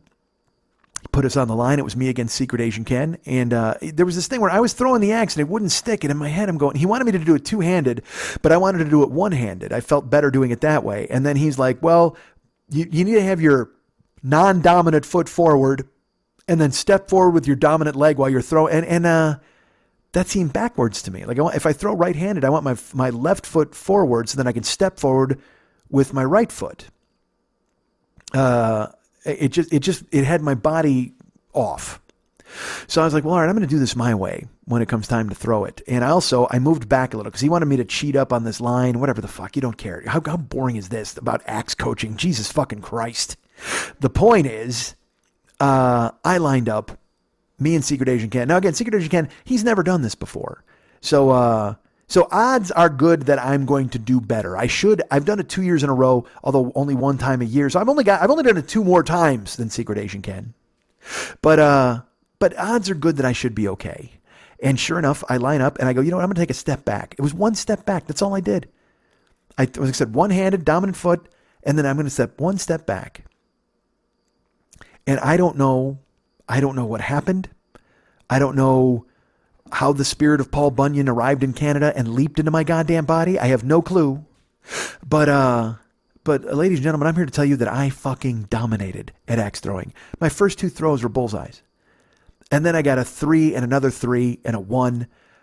We switched sides. I got 2 more bullseyes. I'm sure Ken, because again, I was very intimidated when I first did it. And then imagine being Ken, you've never done the thing, and you line up with me, and then I throw nothing but bullseyes. You got to be thinking, I got to get the fuck out of here. I mean, it's just, I don't even want to do this anymore. Because I do that with myself, where I'm like, if things aren't going well, go ahead and listen to part of the show, where you just go, I got to get the fuck out of here and run, fleeing into the night. But I, for some reason, I was really good. I was throwing axes. I was dominating. I beat Ken. And then Mike had to go against Ken with an N. And then I had to go against Mike. And I took a step back. I leaned forward. And then, I don't know what happened, folks. I don't know how Paul Bunyan decided to leave Canada at that moment, but I sucked. Immediately, I sucked again. So I go against Mike, and I win one game. Or no, we tied in the first game. I won the second game. No, that's a lie. He won the first game, and then I won the second game, and then he beat me in the third game. I mean, I was doing okay, but I was only scoring, like against fucking Ken, I was scoring like 15, 16 points, 17 points. This time I'm scoring 3 points, 1 point, terrible. The biggest match was me against, I went against Ken with an N, Ken with an extra N. And we lined up. And again, all of a sudden Paul Bunyan returned, and I was just fucking nailing bullseyes. I killed him in the first game. And then he won the second game. So then we go to the third game, and I'm throwing bullseyes, and he matched me bullseye. I throw another bullseye, he matched a bullseye. I threw a 3, he threw a 1. And then I threw a bullseye, and he missed. So I'm up 6. And the way it works is when you're up on the last axe throw, you throw first. And if I would have hit any mark on the board, if I hit a 3 or a 5, I win. If I hit a 1, there's a green dot on the board that he has to call clutch, and he has to hit. And the green dot is maybe 2 inches in circumference. And it's up in the far corner on either side of the board. So I miss my shot. I'm up 6. Ken calls clutch. And folks, I saw it in slow motion when it happened. I've never seen a more perfect axe throw. He called clutch, and he reared back and because it wasn't like he chilied it, that he didn't aim. He just fucking fired, and he fucking split the green dot. Just put it right in the middle. And beat me. Just like last year when that chick beat me with the fucking overhand axe throw. It was just another bad beat in the fucking axes for me. I was like, God damn, what happened? I was killing everybody earlier. But then, folks, we got into the round robin in the playoff. And I'll spare you the play-by-play, but let's just talk about the fact that an American is bringing home the axe title this year. I defeated everybody. I crushed them all. They left them in my wake. Their bodies were left with axes splitting their skulls. I have a picture of me by my final bullseye. I have a picture of me with my name written where it says champ. That's right. The red marker indicated that I am the champ. And I was proud. I am now the defending champion of axes. And as I've mentioned, this is too long of a trip, 11 days. If I come back next year for 2 days, I come back for whatever. If we don't ever do axes again, which I may not, I may never do axes again just because I am the grand champion of all time. And I may just send taunting texts up north over and over, unless I wind up getting chased out of America because it's spinning down the fucking drain. And then I'll have to come up here and defend my title. Who knows? But afterwards, we were like, where are we going to go eat? And folks, guess where we wound up? I'm going to call this, well, it's Canada. And you know Canada's known for a few things, one of which is hockey. And one of the most important things in hockey is the hat trick. So we performed the food hat trick of going to Grand Trunk Saloon for a third time. We ordered hominy frite. We ordered some biscuits. And it was fried chicken night. I don't know if you're aware of this. Grand Trunk Saloon built on a pyramid of fried chicken. So all of us went, you know what, let's all get the chicken because it's chicken night. Normally it's 6 pieces for $20. Well, tonight it's 10 pieces for $20. What the fuck? So Trisha and Ken ordered chicken, and Mike himself, he ordered chicken, and me and Ken ordered chicken. So we got 30 pieces of fried chicken coming, baby. And it's taken a while, and we get our hominy frite, and we eat those. We get our biscuits. It's all, and it's all delicious. We're waiting for the chicken. The chicken arrives, and I bite it. And I instantly know something's wrong. Because I've eaten there twice before in like 4 days. So I'm chewing it and I'm like, oh, it's got this acrid, burned taste to it. But here's the thing. Ken brought me Ken and Trisha brought me to terrible Thai food. And Steven had brought me to terrible Bobby O'Chang's or whatever the fuck. And now I'm the food guy. I'm like, hey, let's go to Grand Trunk Saloon. It's really good. And now I'm eating the food, and the food is bad. And I'm like, I'm on the hook now. What the fuck? Is it catching? Is this an honorary Canadian thing that I have to fuck up the restaurant recommendation now? And we had been there twice before and it was crazy good, but we're eating it. And also, again, these are all new people because I had gone first with John and then I went again with Tanya and Mike. So now I bring Ken and Tresha and Mike and we're eating it. And the dipping sauces were bad. Everything was bad. It was just, no, look, the first two things were good, but the chicken, the dipping sauces, everything was just, and I'm eating it and everybody's kind of eating it. And I see Tresha and she has literally pulled like all the skin off of her chicken. And it's just sitting there looking, it looks like a deflated fried chicken balloon. It's just laying on the fucking plate. And I go, I'm like, you didn't like it? She goes, nah, yeah, it's okay. Because nobody wants to make me feel bad. Because they're not, they're all polite. They're not like me where I'm like, this fucking papaya salad is an outrage. So they're all trying to be nice about this fucking chicken that I couldn't stop raving about. And then I wind up making excuses for the chicken. I'm like, yeah, it doesn't have like a lot of spice. I got a salt and pepper, but it's moist. It's delicious. It's got but also, yeah, I know what you're talking about. It's a little different today. Like I'm trying to negotiate now because I feel like a dick. And then there's just silence around the table. This cloud of deep fried disappointment just settles over all of us. And Ken, in the midst of this silence, looks up, takes a sip of his beer, and he goes, does this chicken taste burned to anybody else? And I go, yes! Like, I couldn't wait to scream it. Yes, thank God. Because I couldn't say it because I'd look like a dick because I recommended the fucking place. But if one other person says it, I'm on board. I'm with you. I'm your man Friday. I am fucking Sancho. I am Robin. I'm right at your side. You be Batman and let's fuck this chicken up, baby. And sure enough, he's just like, it is burned, right? And then I go, yes. And then everybody goes, oh my God, yes. What's wrong? And that's why Trisha didn't want to eat the breading. And Ken, here's my favorite part, Secret Agent Ken, he's just like, well, I mean, Mike, you came here and you said it was really good. So I just thought this is the way it was supposed to taste. And I'm like, no, I have taste buds in my head, Ken, I promise. And so we're just bummed. And I mean, again, because, that's like $120 for the food. And it's like, what a fucking tragedy. So, I didn't even tell you this. When I went the second time to the Grand Trunk Saloon, I was with Tanya and Mike. And there was a woman at the bar. And Mike goes, oh, that's the owner, eh?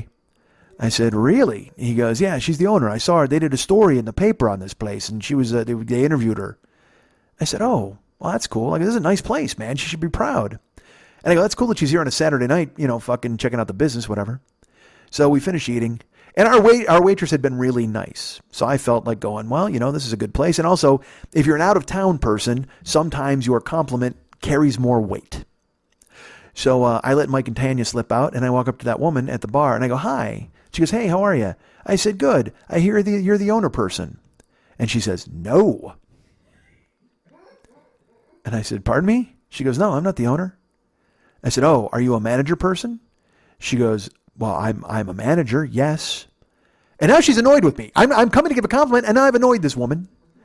And all I can think of is Mike is just watching through the window outside, just going, ha ha, dummy, way to go. So I tell her, I go, look, your waitress was nice. The chicken was amazing. I'm from out of town. It's my second visit. It's so good. And I walk outside. I'm like, Mike, that's not the fucking owner. He's like, oh, I thought it was. I saw her in the paper. I'm like, you fucking, what are you doing to me? So this night, it's the same lady. And she comes over to the table and she's like, how is everything? And there's a beat. And Ken goes, well, I'll be the one to say it. I'll just tell you, the chicken is burned. It has a burn taste.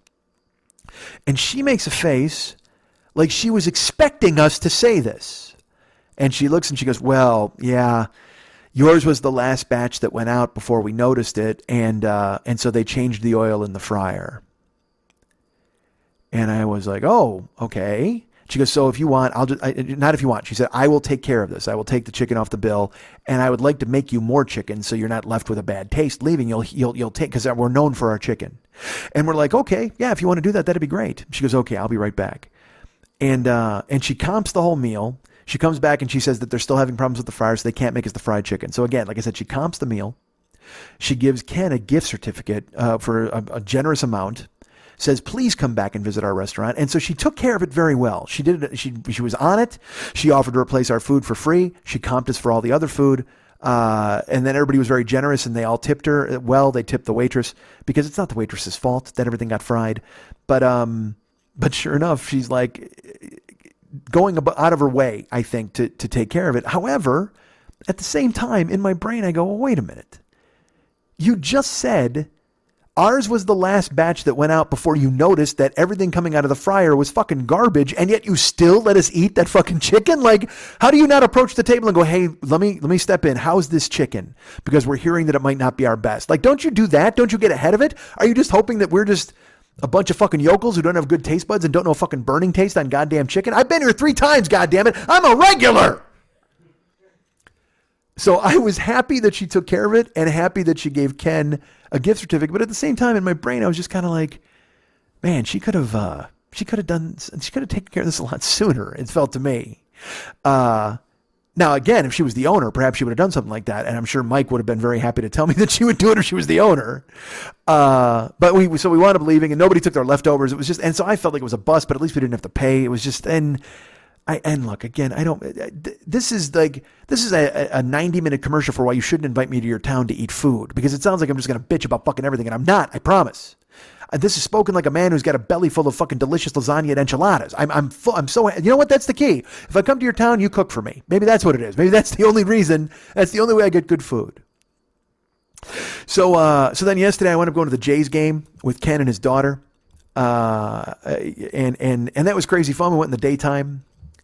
And we sat in these things called the TD seats, which are really amazing. And you're out of the sun's on everybody else, but you're in the shade, but you're behind the seat. There's a waitress who comes. You can order whatever the fuck you want. It's just a really nice way to watch a ball game. So we sit down. Now I will tell you this: the Jays suck.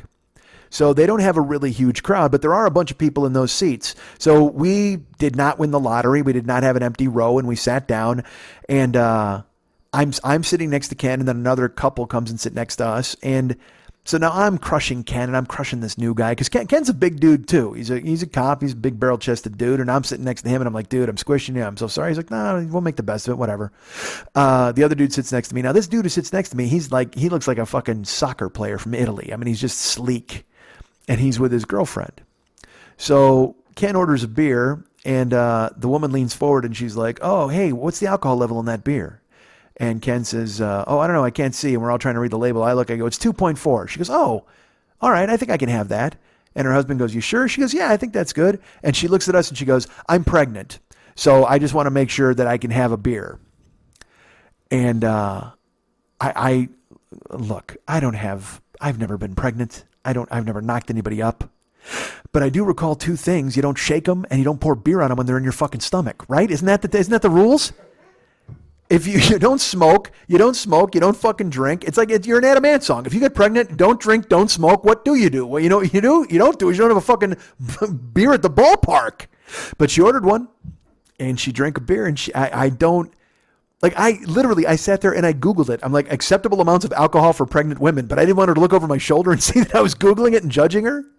But it's Canada. I guess maybe it's different up here. Maybe it's the elevation here in America's hat. I got no fucking clue, but she had a beer, and her husband was like, yeah, honey, you can have that. I'm like, oh man. So we're all squished in the row, and behind us, there's kind of a freestanding table, and it's got 4 seats, and there's 3 old men sitting at it. So about the 5th inning, we stood up, and Ken and his daughter went to go get something from the concession stand, and I was like, fuck this. I'm not sitting back in this uncomfortable row. I'm going to sit by these old men, because there was 1 free seat. So I sat down, and I'm watching the game. I'm talking to Ken. He's sitting in the row in front of me. And this old man, I can feel it. He's mad that I'm sitting at the table. Now, nobody else is at the table. I'm not bothering him. I'm not taking anybody else's seat. I mean, he's got his 2 friends to his left. I'm to his right. But the seat was empty. And I'm not crowding him. I'm not even touching him. He's easily 1.5 feet away from me. But I can see he's pissed. And I don't say anything. I'm like, whatever. I'm a guest. So there's a play that goes down, and a guy named Bo Bichette gets a double. And there's an error on the board, and it looked like there might have been an error on the play. And so the guy talks to his friends, and he's like, is that an error on? Who's that on? Who's that error on? And they're trying to figure it out. And I lean over, and I go, no, that error was on the board before. They're giving Bichette a double. And he looks at me, and he says, did we ask you? And I said, no. And he just turns around and starts talking to his friends. Now, this guy's 65, white hair, balding. So I leaned forward and I kind of laughed to myself, like, is that, I mean, because it was blatant. It was not even fucking around. So another couple batters goes by. He's talking to his friends, and I can hear him muttering, kind of with the thumb gesture over his shoulder, like this guy or whatever. And in my brain, I'm like, well, I mean, I don't want to bother anybody. There was nobody in this seat. I didn't think I was out of line. But also, there's part of me that's like, I mean, I'm going to tune up this fucking old man. I mean, I hope he says something, because I know we're with Ken's daughter, which is probably not the best time to punch an old man in the dentures, I would assume, but it was clear that he wanted a confrontation, I felt like. So I was waiting for it. So when that happens, when I find myself in a situation like that, you can stand down and just kind of be meek and timid, or you can lean into it a little bit. You can make sure that you're on his radar screen. You can make sure that he knows that I know that he doesn't want me there, and it doesn't bother me. So he's talking to his friends, and he turns around, and he's kind of in profile, and I catch him out of the corner of my eye. And he sneezes. And I look at him and I just go, bless you. And he looks at me and he goes, I'm fine. And I just laughed. I was like, oh, okay. I turn around, I watch the game. And he turns around to his friends and I hear him and he goes, bless you. And he's like muttering, like that is the worst thing I could have ever said to the guy. But he's just mad I'm talking to him at this point, but I'm enjoying talking to him because I know it's making him fucking mad that I'm talking to him. So I'm in the chair and Ken and his daughter are in front of me and I'm talking to Ken and Ken's leaning back and he doesn't know any of this is going on, by the way. And then the old man's next to me and the waitresses, like I said, they come around with orders. So the waitress comes around and she's got some almond ice cream bars. And she goes to give them to me. She goes, hey, did you order this? I go, I did not.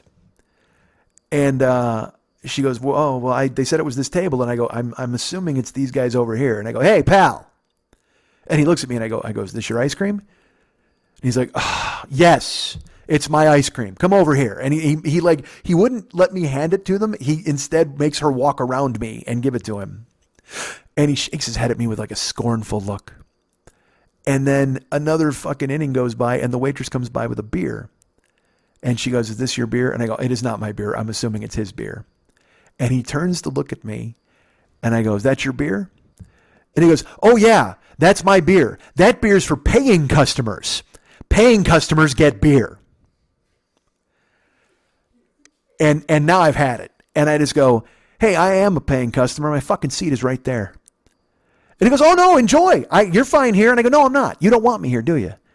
And he goes, I'm just telling you, this is beer for paying customers. I said, I am a paying customer. My seat's right there. Do you want me to move? No, enjoy. It's fine. Please stay there. It's okay. And he's smiling and he's nervous because now I've called him on his bullshit. And then he turns to his friends and his two friends walk away and leave him alone at the table. And he's kind of hunched over with his beer. And part of me wanted to continue to torment this old man. At some point dropping in that I was an American, anything like that to really ruin his day. But I went, what are you doing? Ken paid for your ticket. Ken's daughter is here. And this old man's probably like a war hero. Didn't you guys fight a war here? Is there a war of 1812 or did you fight the Eskimos or some bullshit to get snow? I don't know what the fuck you did, but I'm sure he fought in that war for you guys. So I went, you know what? Leave this old man alone.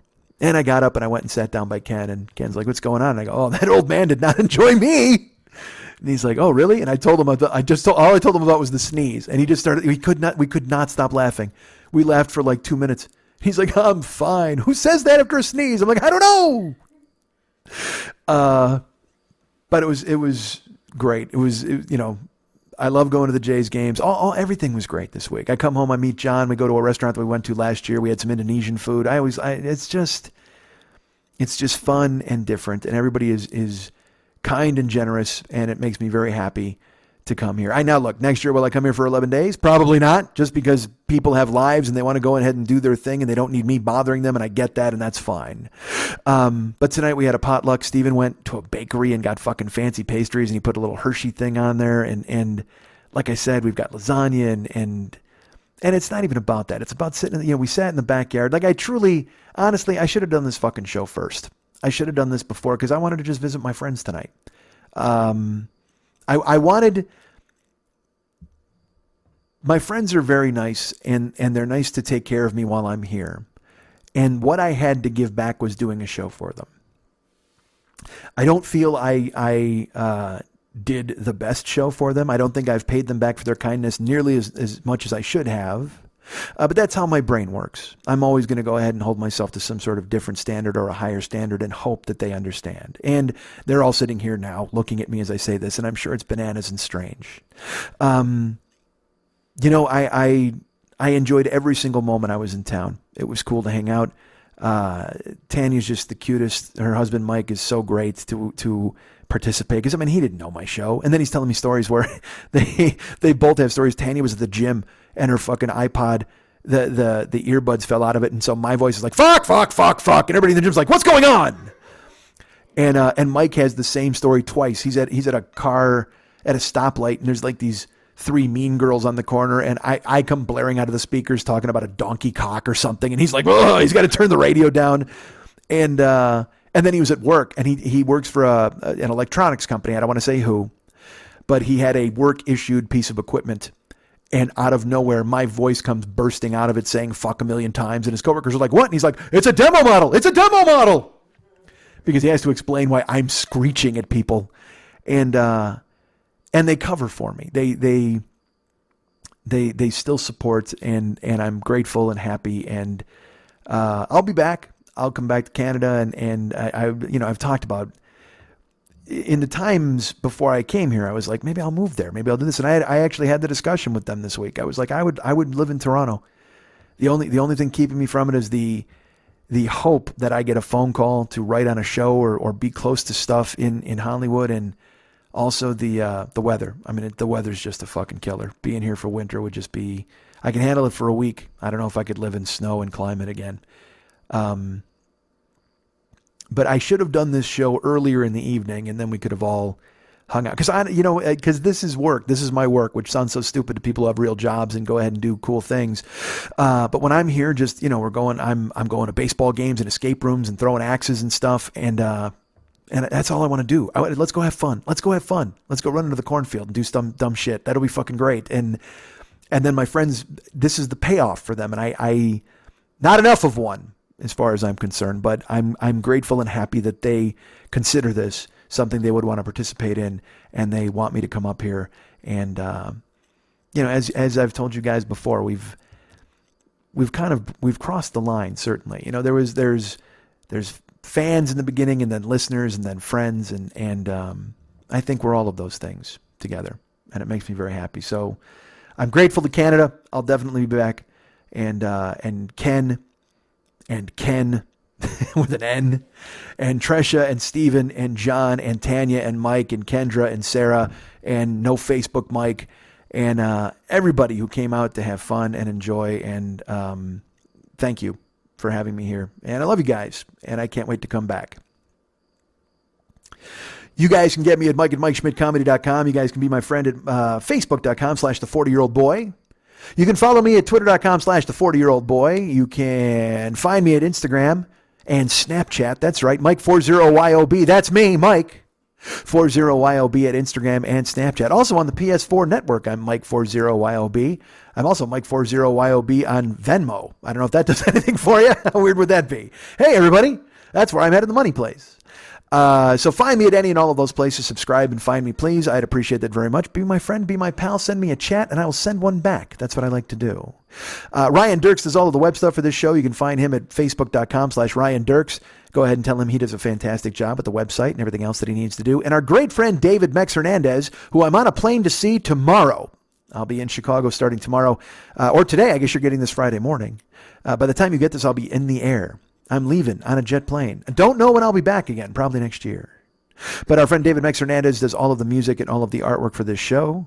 You can find him by being his friend at Facebook.com/David Mex Hernandez. Reach out to him there. And while you're there, go to his photos page, and you'll see folders that he has of all of the artwork that he's done for this show, all the artwork that he's done for his closed group on Facebook called That's Dumb, They're Dumb, You're Dumb, I'm Dumb.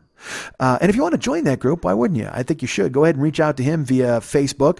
Write him a note. First of all, become his friend, then write him a note. And to join that closed group, I will tell you this. You will have to answer 3 questions. And he is the boss of it. He is the Don of that page, and he is going to make you answer those questions. So be prepared. He's going to send them to you.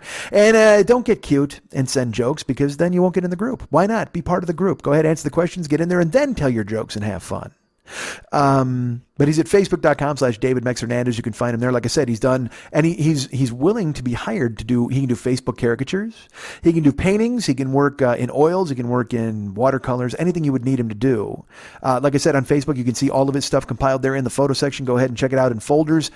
Things he's done for my page, the Westside 86 Jokers page, things he's done for his own page, for the closed group, and also corporate stuff that he's done in the past, Valscapes and Guycons. And you can also go to his website if you want to see that stuff, artbydmh.com.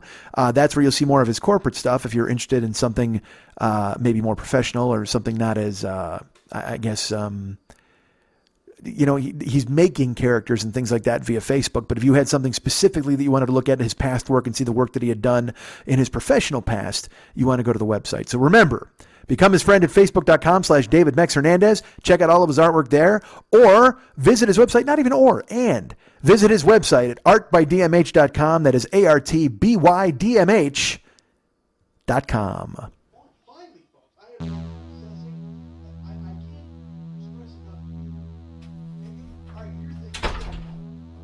Oh my God, David, are you still in your studio? Do you really need all of these guitars? This place is a pigsty.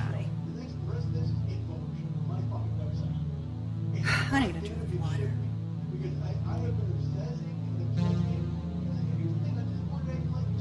You know, David, I asked you a dozen times to fix this tub.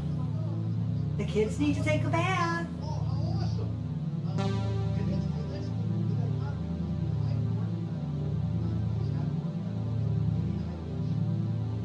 David, what are you drawing?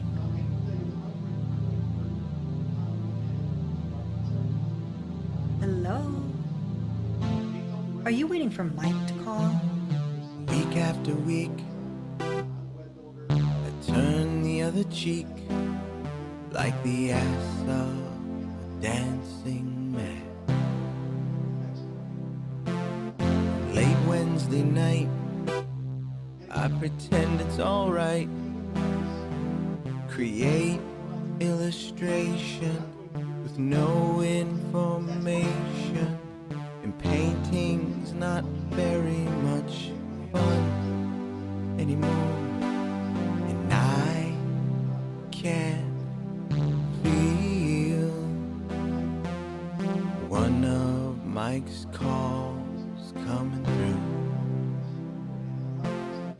I feel used as a jerk-off sock, flat as a knocked-out Brock, mad as that bartender Lou. Hello. Hey, Max! It's me! Yeah. No, I haven't finished the show yet. But I still need my art. Might tell a story. I'm not sure. I can't give the ending away, though. No, Max, I don't want to say. Oh, could you paint me with big muscles? Or just holding a hot chick? Oh, dude, it's Christ in Da Vinci's Last Supper. Yeah, punching Judas. Punching Judas in the dick. Could you have it done by 10? Could ya? Could you have it done by then? Oh, God damn it!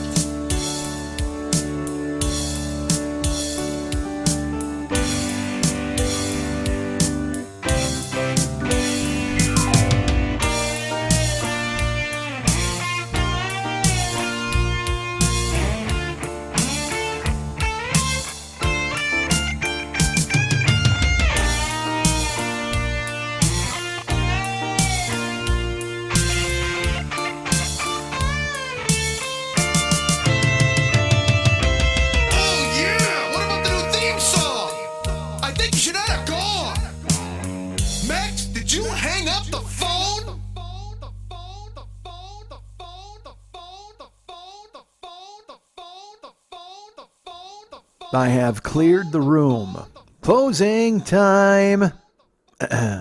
Every new beginning is one other beginning's end, or some other beginning's end, or all the other beginnings end. Hi, I'm Pavement. Hi, I'm Mike Schmidt in Pavement.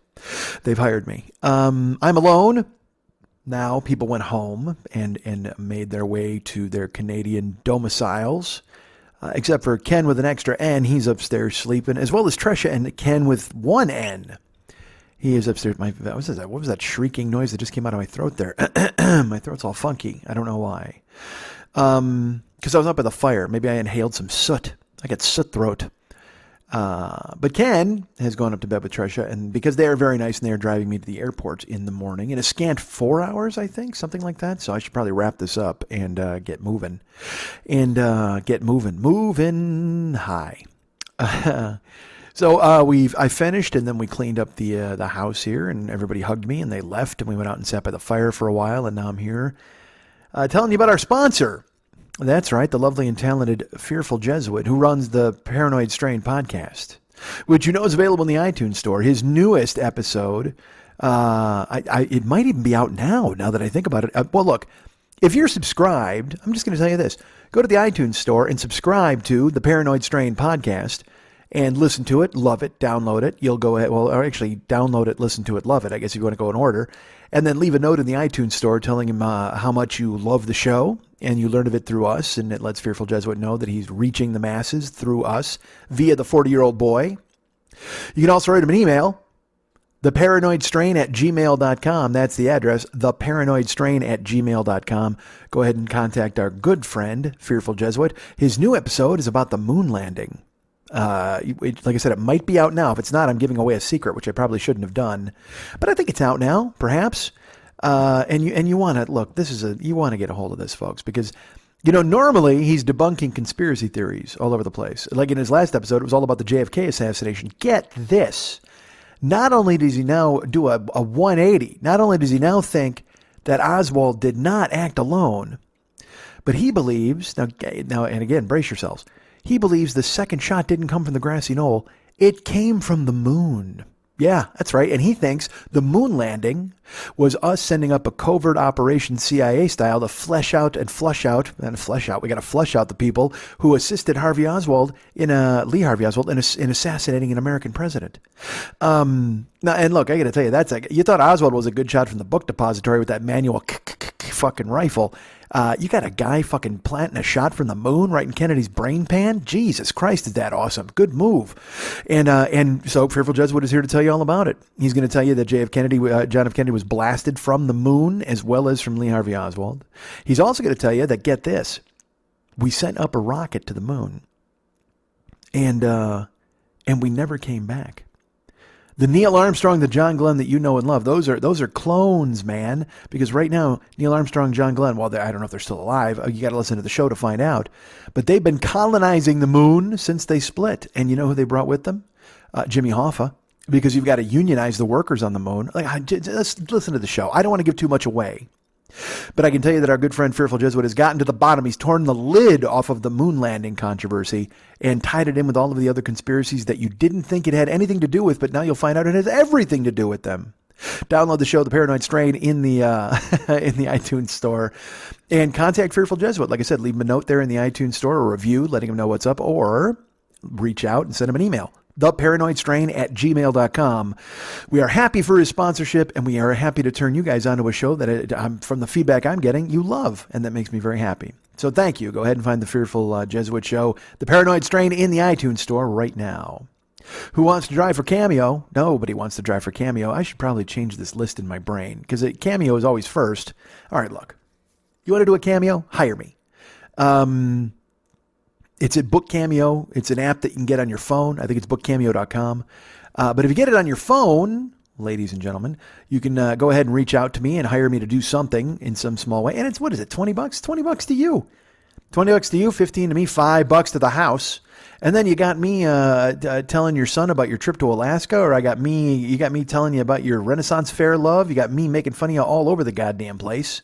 Or at least not even making fun, having fun. we're having fun together. Now, certainly you're coming out on the short end because I'm the one doing all the talking, but still, folks, it's important that you get me on your Cameo because then you include me in your life, and there's nothing I want more than to be included in your life. So find me on the Cameo app. That's, I just searched my name, Mike Schmidt. I'm not 40-year-old boy on there, I don't think.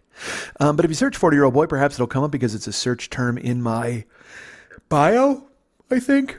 That was a weird thing. I had a frog yawn. I think I had a frog in my throat and he yawned. That was kind of strange. So reach out and find me, please, at Cameo and book me to do those cool things. Who wants to drive for Uber and Lyft?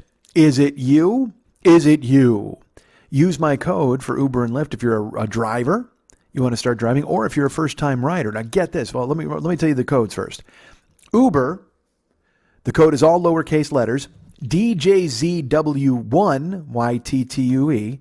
That's DJZW, the number 1 YTTUE, and that's all lowercase. Use that if you want to become an Uber driver. Use that if you want to be a first-time Uber rider. Use that and I get a spiff.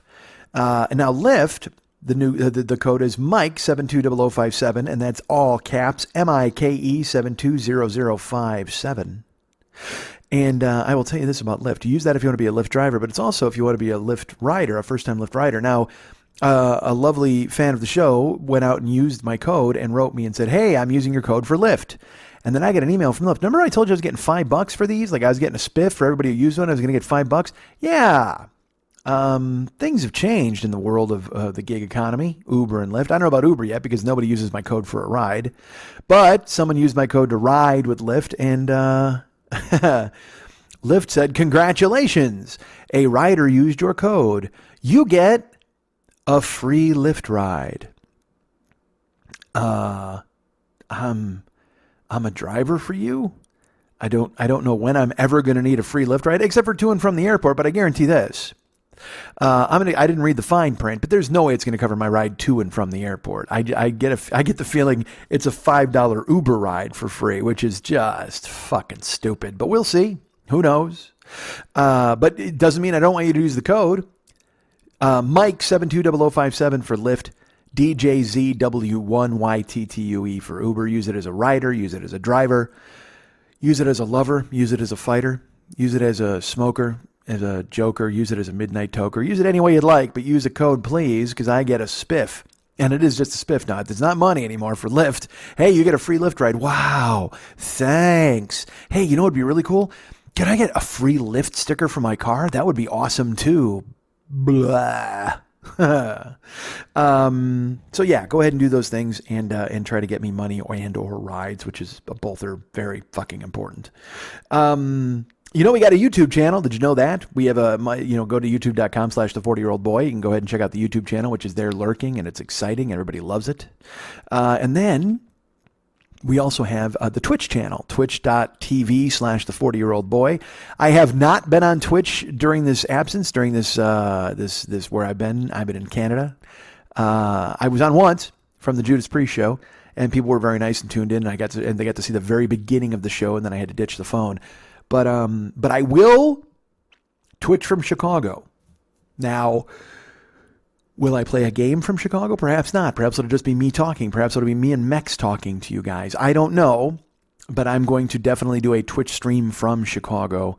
I'm not sure what day because it all depends on what our schedule is. I haven't talked to David yet to see exactly what he's planned out. I know he's got Old Man Softball on Saturday, perhaps Old Man Softball on Sunday, and all sorts of family duties. So I might just be fucking sleeping at some point at his house. But I guarantee you I will Twitch at some point from, not from Canada, from Illinois, from Chicago. So twitch.tv/the40year-old-boy. Go ahead and please subscribe to that channel. Follow and subscribe, follow and subscribe, subscribe and follow and subscribe. Subscribe,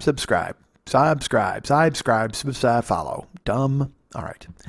But that exists. Go follow the Twitch channel. And once I get back to California, we'll be on a regular gaming schedule for a couple of days, and then I'm back to Chicago again. But once I get to California, if you see California, I give you my heart if you want me to. All right, never mind. Don't do Chris Robinson. It's late. Jesus Christ. So please follow and subscribe to the Twitch channel. That would be great. If you go to MikeSchmidtComedy.com, you can go to the Amazon page. Actually to the merchandise page, which is also known as the Joe Business page, and you can go ahead and click on the Amazon link. That'll come up. It'll take you to Amazon, and then you're shopping, man, and we're getting a spiff. We get money, they get money, you get stuff. It's a perfect symbiotic relationship. And you're buying stuff from Amazon anyway, aren't you? You're reaching out because they got... And look, they're killing people. I know. Everybody keeps writing me and going, Amazon is there. You destroying the planet. Yeah, I get it.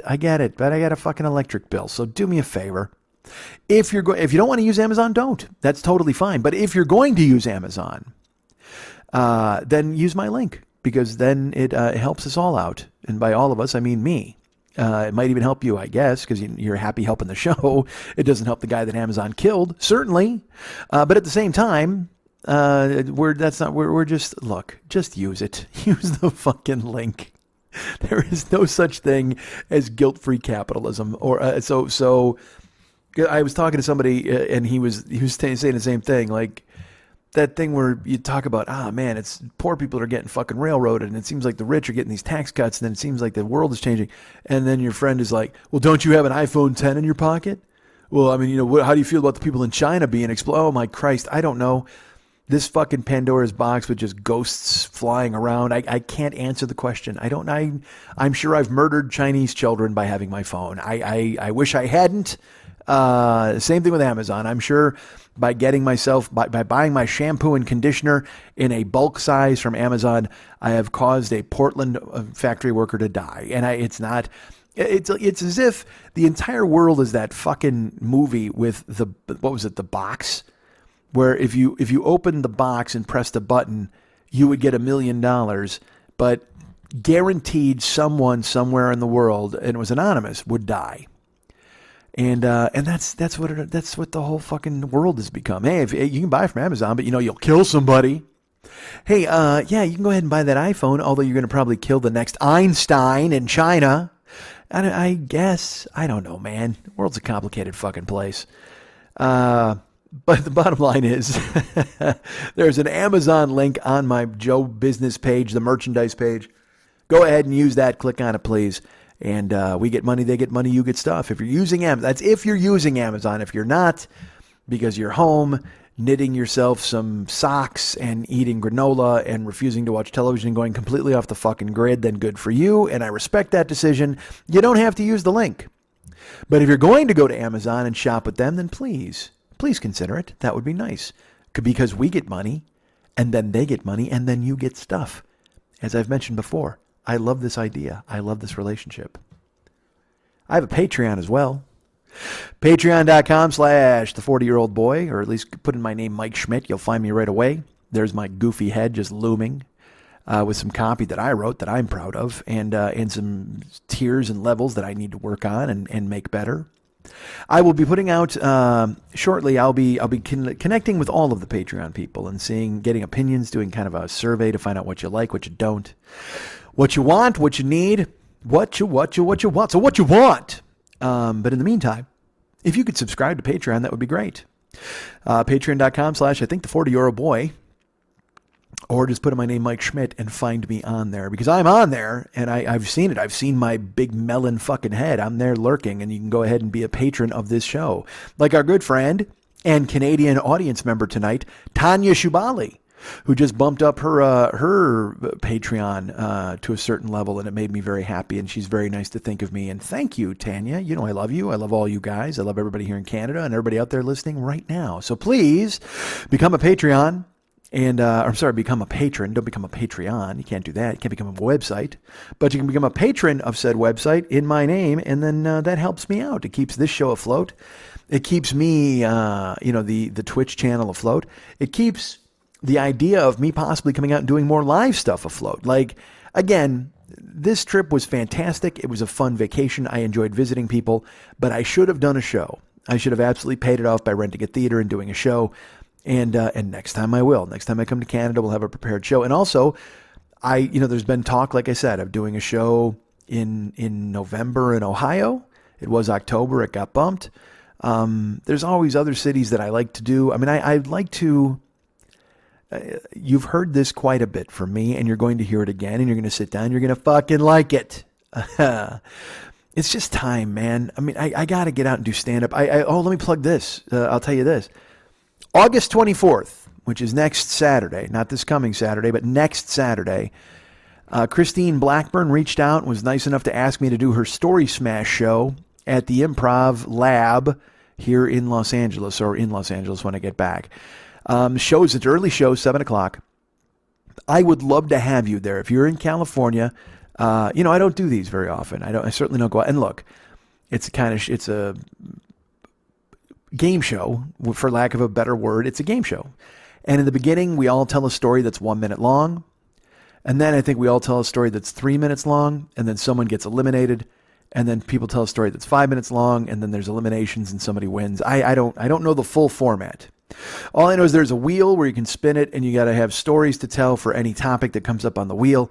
And I'm already winnowing down the stories that I can tell. And I mean, granted, telling a story in a minute is what the fuck. But I'm gonna fucking do the best I can to nail it. That's if I'm doing this fucking thing, I'm winning. So it would be cool if you were in Los Angeles and you bought a ticket to see that. Christine Blackburn is just lovely and always cool to include me, and she's always been very supportive of me. And she's talking about getting me back on the Story Smash podcast soon enough. But in the meantime, I'm doing the live Storyworthy Story Smash, which is Saturday, August 24th, and that's at the Improv Lab. It's 7 o'clock p.m., so it's an early show. Always sells out, so if you're going to get tickets, buy tickets quickly. And come support, man. And Blaine Capatch is there. He's probably the most excited person I am to see. He's going to be judging, and hopefully I can impress my friend Blaine. It's weird because he's my friend. So, I mean, hopefully he's just not, I hate Schmitty. That would be, no, he wouldn't do that. Of course he wouldn't. But at the same time, it puts him in an awkward position. But also, we're not best friends. Shut up. Who cares? The point is I know him and he's a good guy.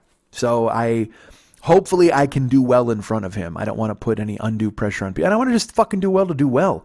Like I just said, I don't do this enough. I don't go out and maybe Story Smash can be the kind of a coming out party that gets me back on stage and gets me back doing stuff. Because look, I have to retrain myself to perform for audiences. I have to retrain myself in the way I'm going to be accepted, and I got to learn, man. I got to learn comedy all over again. It's going to be daunting. It's going to be scary. I still want to come to Live Cities. Like I said, those are different shows. Those I can show up and tell stories, and people love me and are very nice, and we can all be together in a room, and it's almost like a friend coming to visit that you're buying tickets to see, which is weird. But the other, getting back on stage, relearning everything, getting chops and doing everything, it's, as I said, daunting, but it's something I need to do, something I want to do, because as we've said before, and I've said it many times and you've heard it, comedy should be my life. It should be my fucking job. So join the Patreon and you can support me in my endeavors toward that way. And like I said, maybe it'll be your city I come up to. Maybe I'll be, like I said, I want to do Austin. I've always wanted to go back to Phoenix. I want to go back to Pittsburgh. There's plenty of cities I've never played. Like I was looking into Louisville. I mean, for a long time I was looking into cities and trying to find a cool place to go. And I thought to myself, well, this will be great and this will be good. And I would love to just do shows. You know what I want to do? Fucking seriously, this sounds so goony. I'd love to just get in the car. If I had the kind of freedom financially to just get in the car and go kind of drive all over and just do shows and get up on stage as much as I possibly could, I would fucking do it. Literally almost this crash course in doing a show every night for 2 months and just trying to get up on as many stages as I possibly can. Now, can I do that in Los Angeles? Yes, probably. But they're open mics and there's a lot of sitting around and a lot of waiting. But I'm seeing other comics that I follow on Instagram and stuff, and they're doing 3 sets a night in LA now, which is a New York thing. And maybe I could pull that off. Maybe I should, right? Maybe I should. Or maybe I should go back to California and hide in my apartment. What do you think? I'm going to put this poll out to you. I put it to you, Greg. What do you think I should do with my life? Well, should I go back home and hide in my apartment and avoid everybody? Or should I go out and experience stand-up and try to get better at the thing that's supposed to make my life better? What do you think? I'm going to phrase it a different way.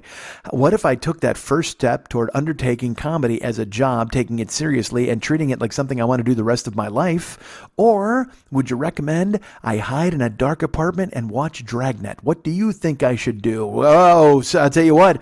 Press 1 now. Should Mike head out, start doing stand-up every night, and trying to do as many sets as he possibly can to get good again so he can go ahead and bring his act on the road and make comedy his job, press 1 now. If you think Mike should stay home in his dark apartment, eat toast and macaroni and cheese, and look out the window wistfully wondering what it's like outside and refusing to check his mail for 5 days, press 2 now. I don't know, man. It's a fucking coin flip. Who knows what it's going to be? I could be at your place. You know what? Better yet, let's combine it. If you think Mike should go on the road and start doing stand-up in all sorts of different venues and showing up at people's houses and eating their macaroni and cheese and toast and hiding in their apartments, press 3 now. There you go. See, that combines all the best of both worlds. Of all worlds. I can go ahead and start thinking about doing comedy and also thinking about eating toast and macaroni and cheese.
Fuck you, Schmitty. You don't come to a throne if you're not gonna suck a dick.